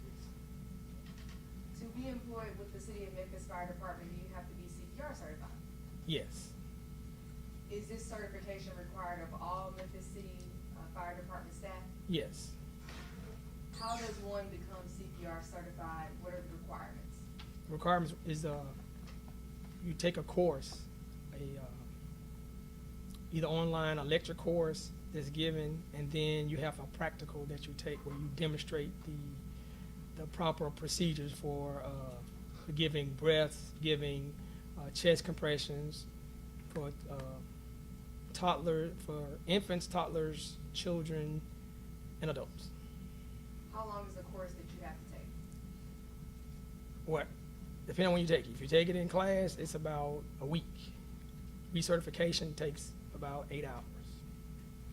You mentioned that you learned the different compressions for children, adults, and adolescents, correct? Right.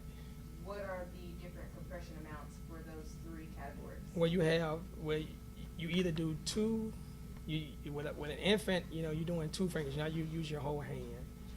You're doing. Well, now I'm nervous. It's a 2 to 3 ratio for infants. I think it's. If you hadn't asked me that question, I could answer it.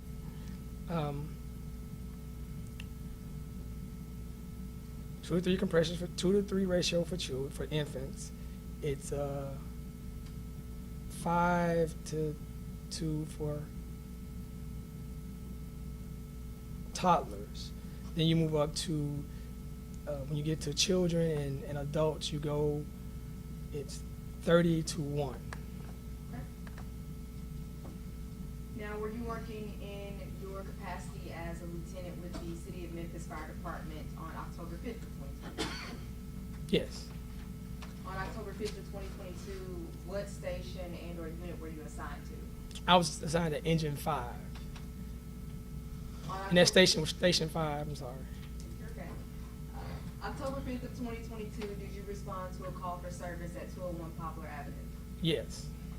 Tell the jurors, why did you respond on October 5th of 2022 to 201 Poplar Avenue?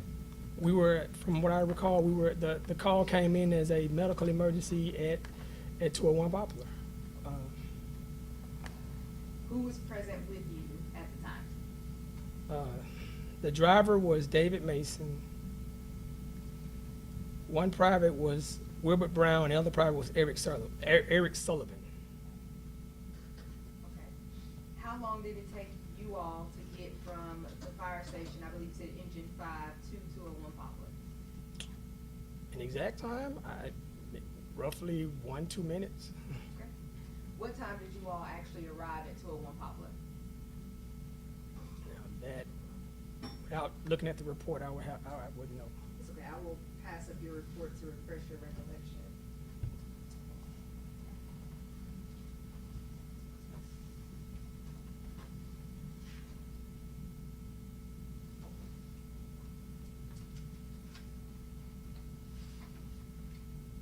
You already made our approach? Yeah, well, it's a difficult thing.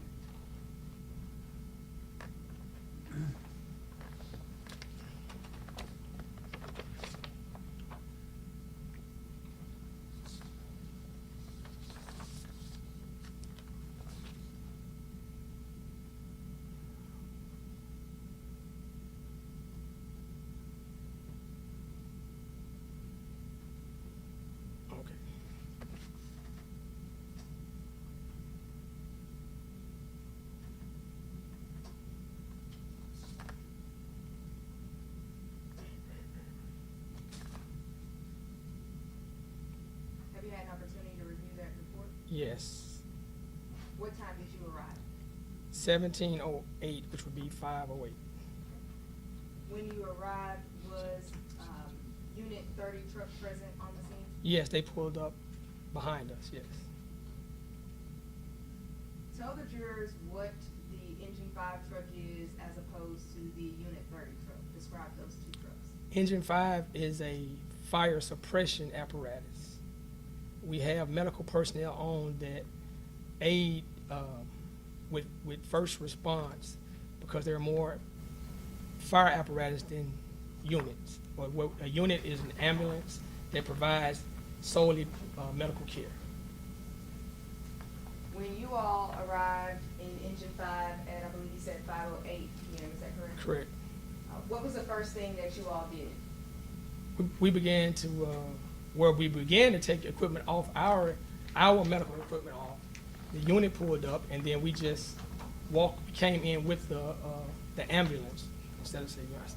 We came in with the ambulance because they have medical equipment on the ambulance. Did you assist the personnel on the ambulance with unloading the medical equipment that you all would need?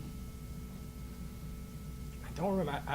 I believe that Sullivan and Brown were the ones who actually pulled the equipment off of the ambulance. After Sullivan and Brown pulled the equipment off of the ambulance, what did you all do next? We went, we were escorted up. We went to the doors to be escorted up to the floor of the incident. Now, when you all went to the doors to be escorted up, is there an escort or an employee at 201 Poplar that's required to let you all up to the 5th floor? Yes.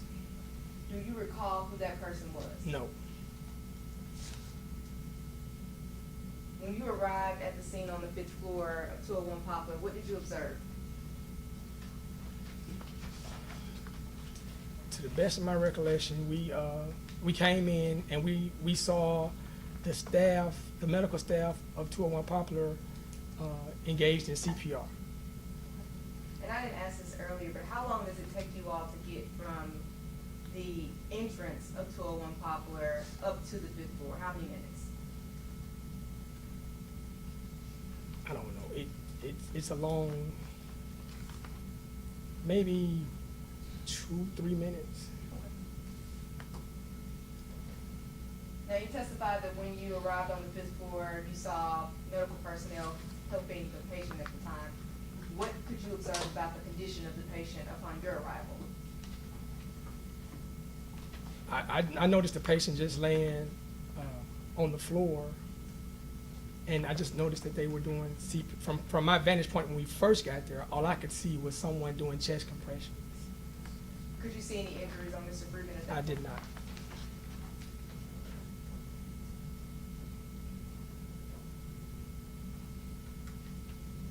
Okay, Mr. Muhammad, I'm gonna show you a video, which has been previously marked as exhibit number 7.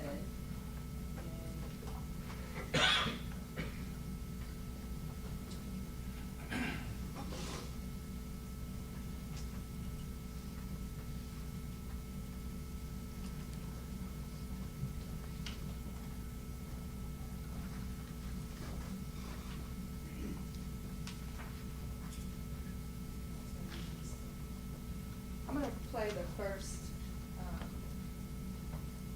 minute and 36 seconds of this.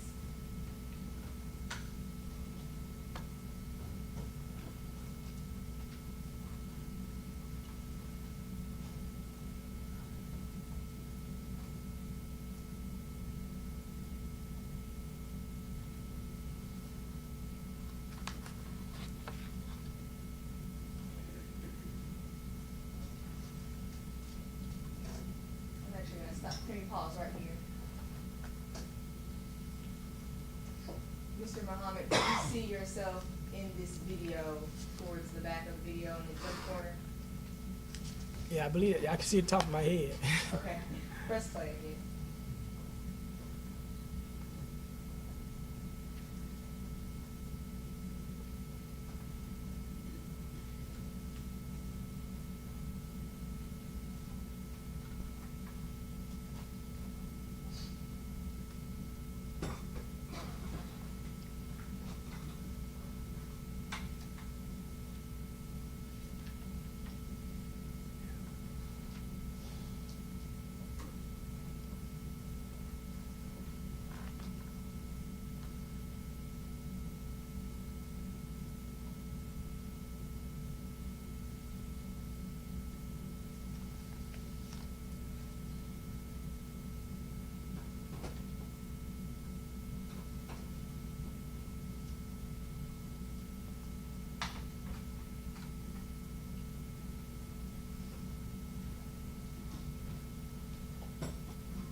Mr. Muhammad, in this video clip that we're looking at, do you just see yourself and other paramedics helping set up equipment and things needed to administer aid to Mr. Freeman? Yes.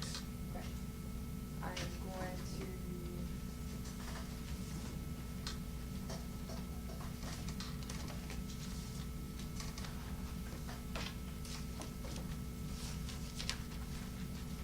Okay, can we continue to play from here till the 3-minute mark?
You can actually pause it right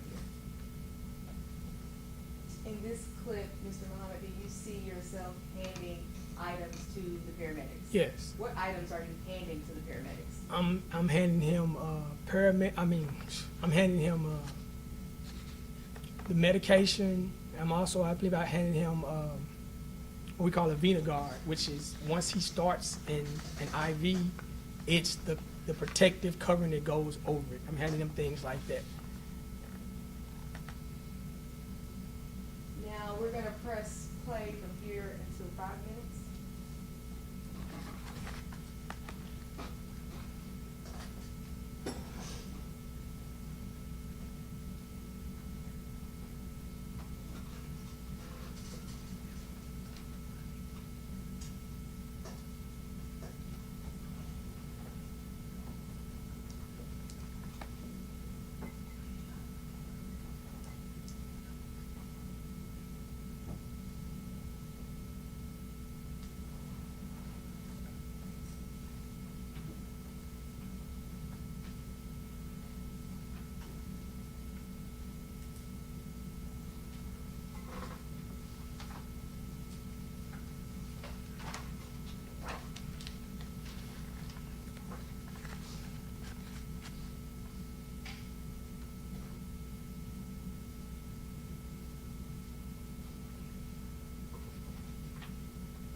Mr. Muhammad, between the 3 minutes and 5 minute mark on this video, what can we see the paramedic doing? The paramedic is administering drugs. He's at a couple of times in there, we had the CPR stopped so he could do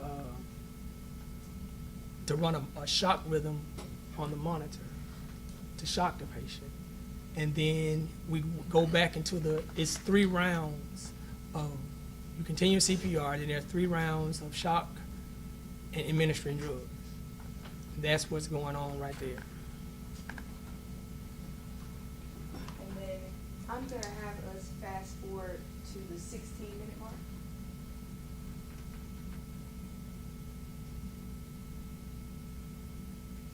Right here. And then stop it there. Do you see yourself more clearly on camera Yes. here? What are you wearing? I have on what we call bunker pants. Those are the pants that we wear into fires.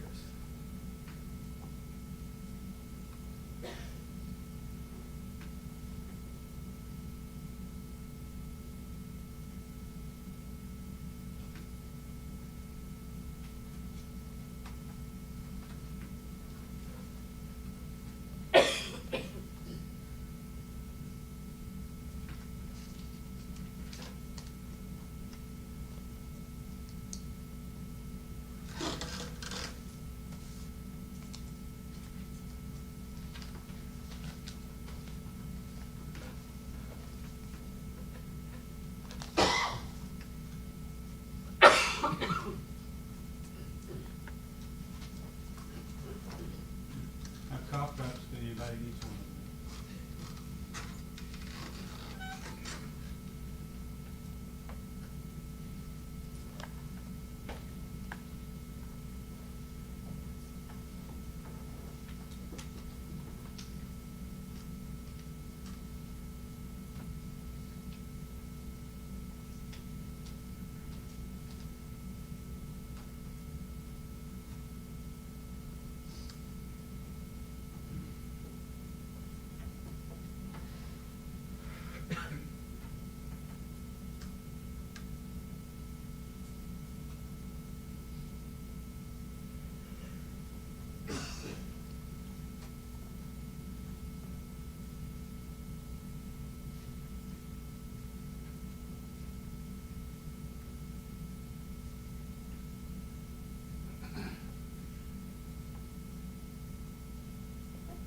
In the last 2 minutes of this video, what do we see personnel of the Memphis Fire Department doing? Well, at that point, the paramedic had called. The paramedic had called Mr. Freeman as deceased, and so then we were packing up the equipment and turning that scene back over to the staff at the jail. At what time did the Memphis Fire Department pronounce Mr. Freeman deceased? I would have to.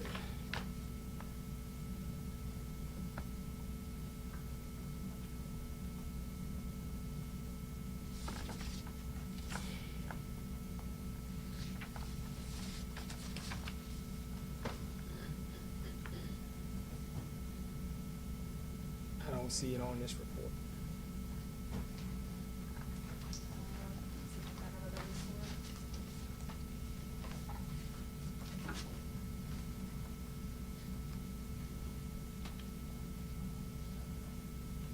Can I pass up this report to the clerk's recollection? All right. What report is it? You were third. Is that different? That's entry 5. This is your 30.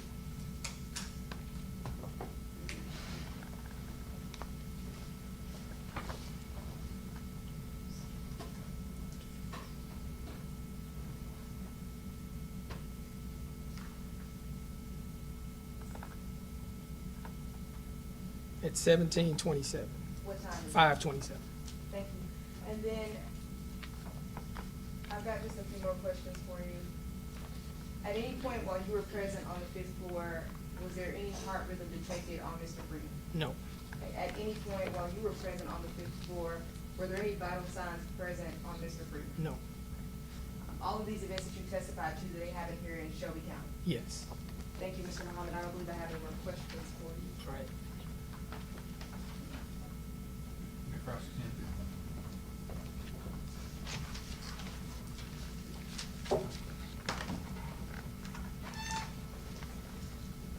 Good afternoon, Mr. Muhammad. How you doing? When you arrived there at 2:01, Mr. Freeman had passed away, right? He showed no signs of life. Showed no signs of life. Okay. And while you were there, you tried to resuscitate him. Yes. Could you pretty well look at him and tell that wasn't gonna work? I can't say I could look at him and tell that, but Still worth a at no try. time there were signs of life. Still worth a try. Yes. And you prepared, signed off on a report, the state passed you up a copy, right? Right. And now approach, please, Your Honor. Yes, Is this a copy of that report? That's the Yes, second same one, yes, person. yes. Okay, is that the report that you signed off on?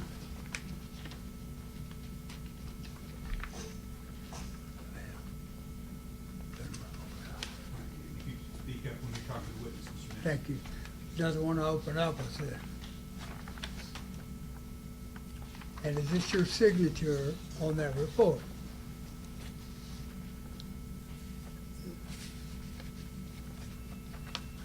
Did I sign that report?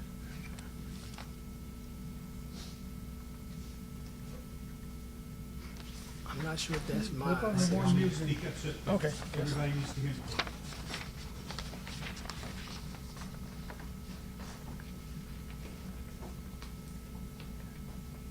I'm not sure if that's my signature. Okay, you were asked about this earlier about the state, right? You passed at this report? All I right. was asked about if this the report. Yes, sir. Okay. And you said that that was a report that you had prepared. No, I said this was a report that was handed to me. And I'm not talking about the second report. Right, I'm talking about this part. Right. I don't recall asking if I assisted with this report. Okay. Well, why is your signature on it? To approve it? Yes, I mean, I don't know why my signature, it doesn't look like my signature, but I approved everything that's written in here. It says on this report that the primary impression is cardiac arrest.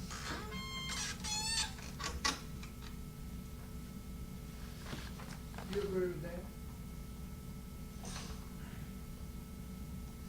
Your Honor, I'm gonna object. You don't have personal knowledge whether or not it's cardiac arrest.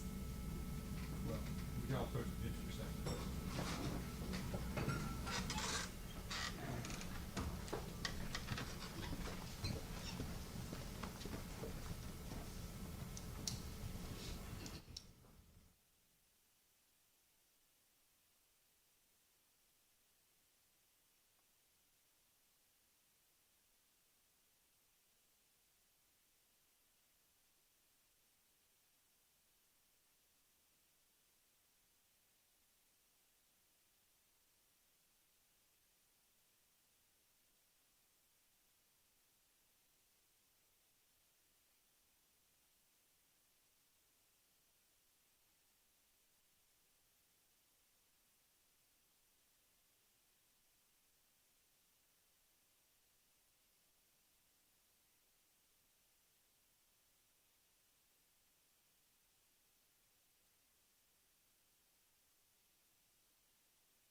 Mr. Muhammad? Yes.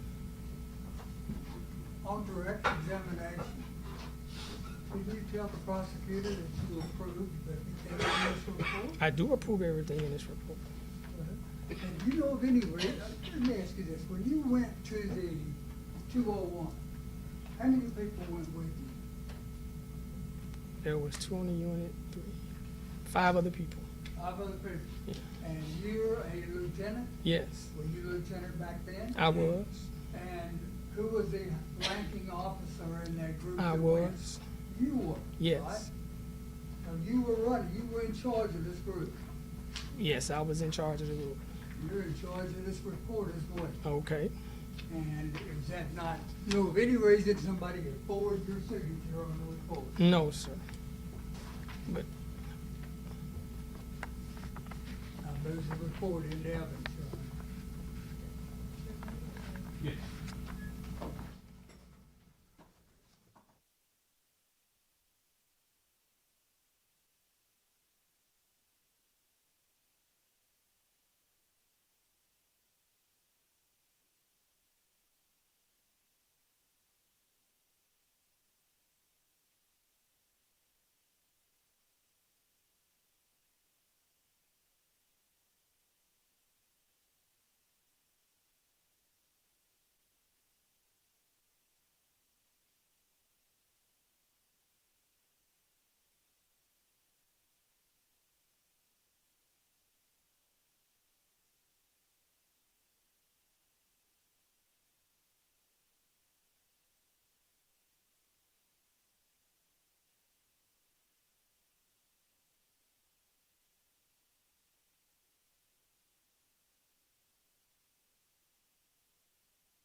Mr. Mohammed, you are, Lieutenant Mohammed, I'm sorry.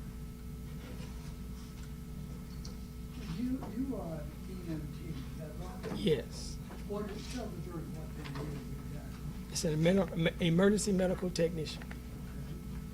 Are there levels of emergency medical technicians? There are And what are they? the basic and advanced, and then paramedic. Basic and advanced? Yes, And which are you? basic, You're basic. basic. And when did you become a EMT? around 1998. Did you not get any training after that on your EMT? We have training every year. What does it take to move from basic? More in-depth training to increase the skill level. Did you get that more in-depth training? I did not. Why not? It was elective. When I came on, you were only required to be a basic EMT. So you didn't try to learn any more? I didn't know, sir. I did not desire to be an advanced EMT. Well, you are though in charge of this group that night. I'm in charge of that scene. Yes, I am. Yes, I was, brother.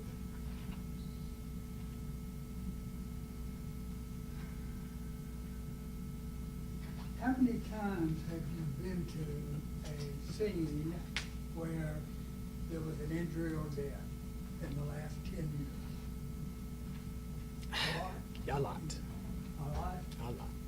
A whole lot? A lot. So you've seen many people Yes. that are either injured or dying or dead. Yes.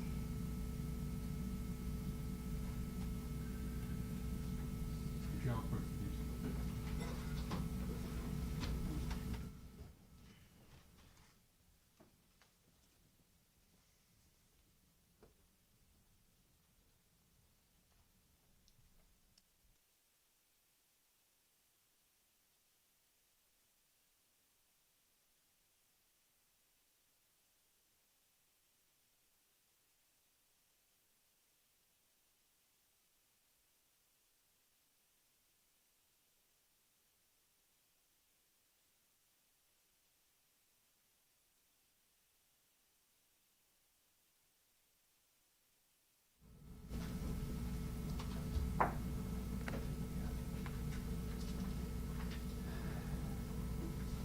Thank you, Mr. Mohammed.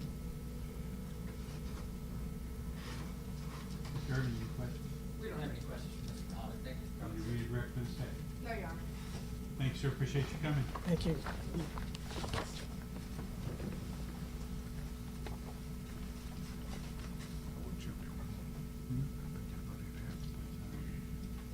All right, stay ahead another week. Before we run out of this.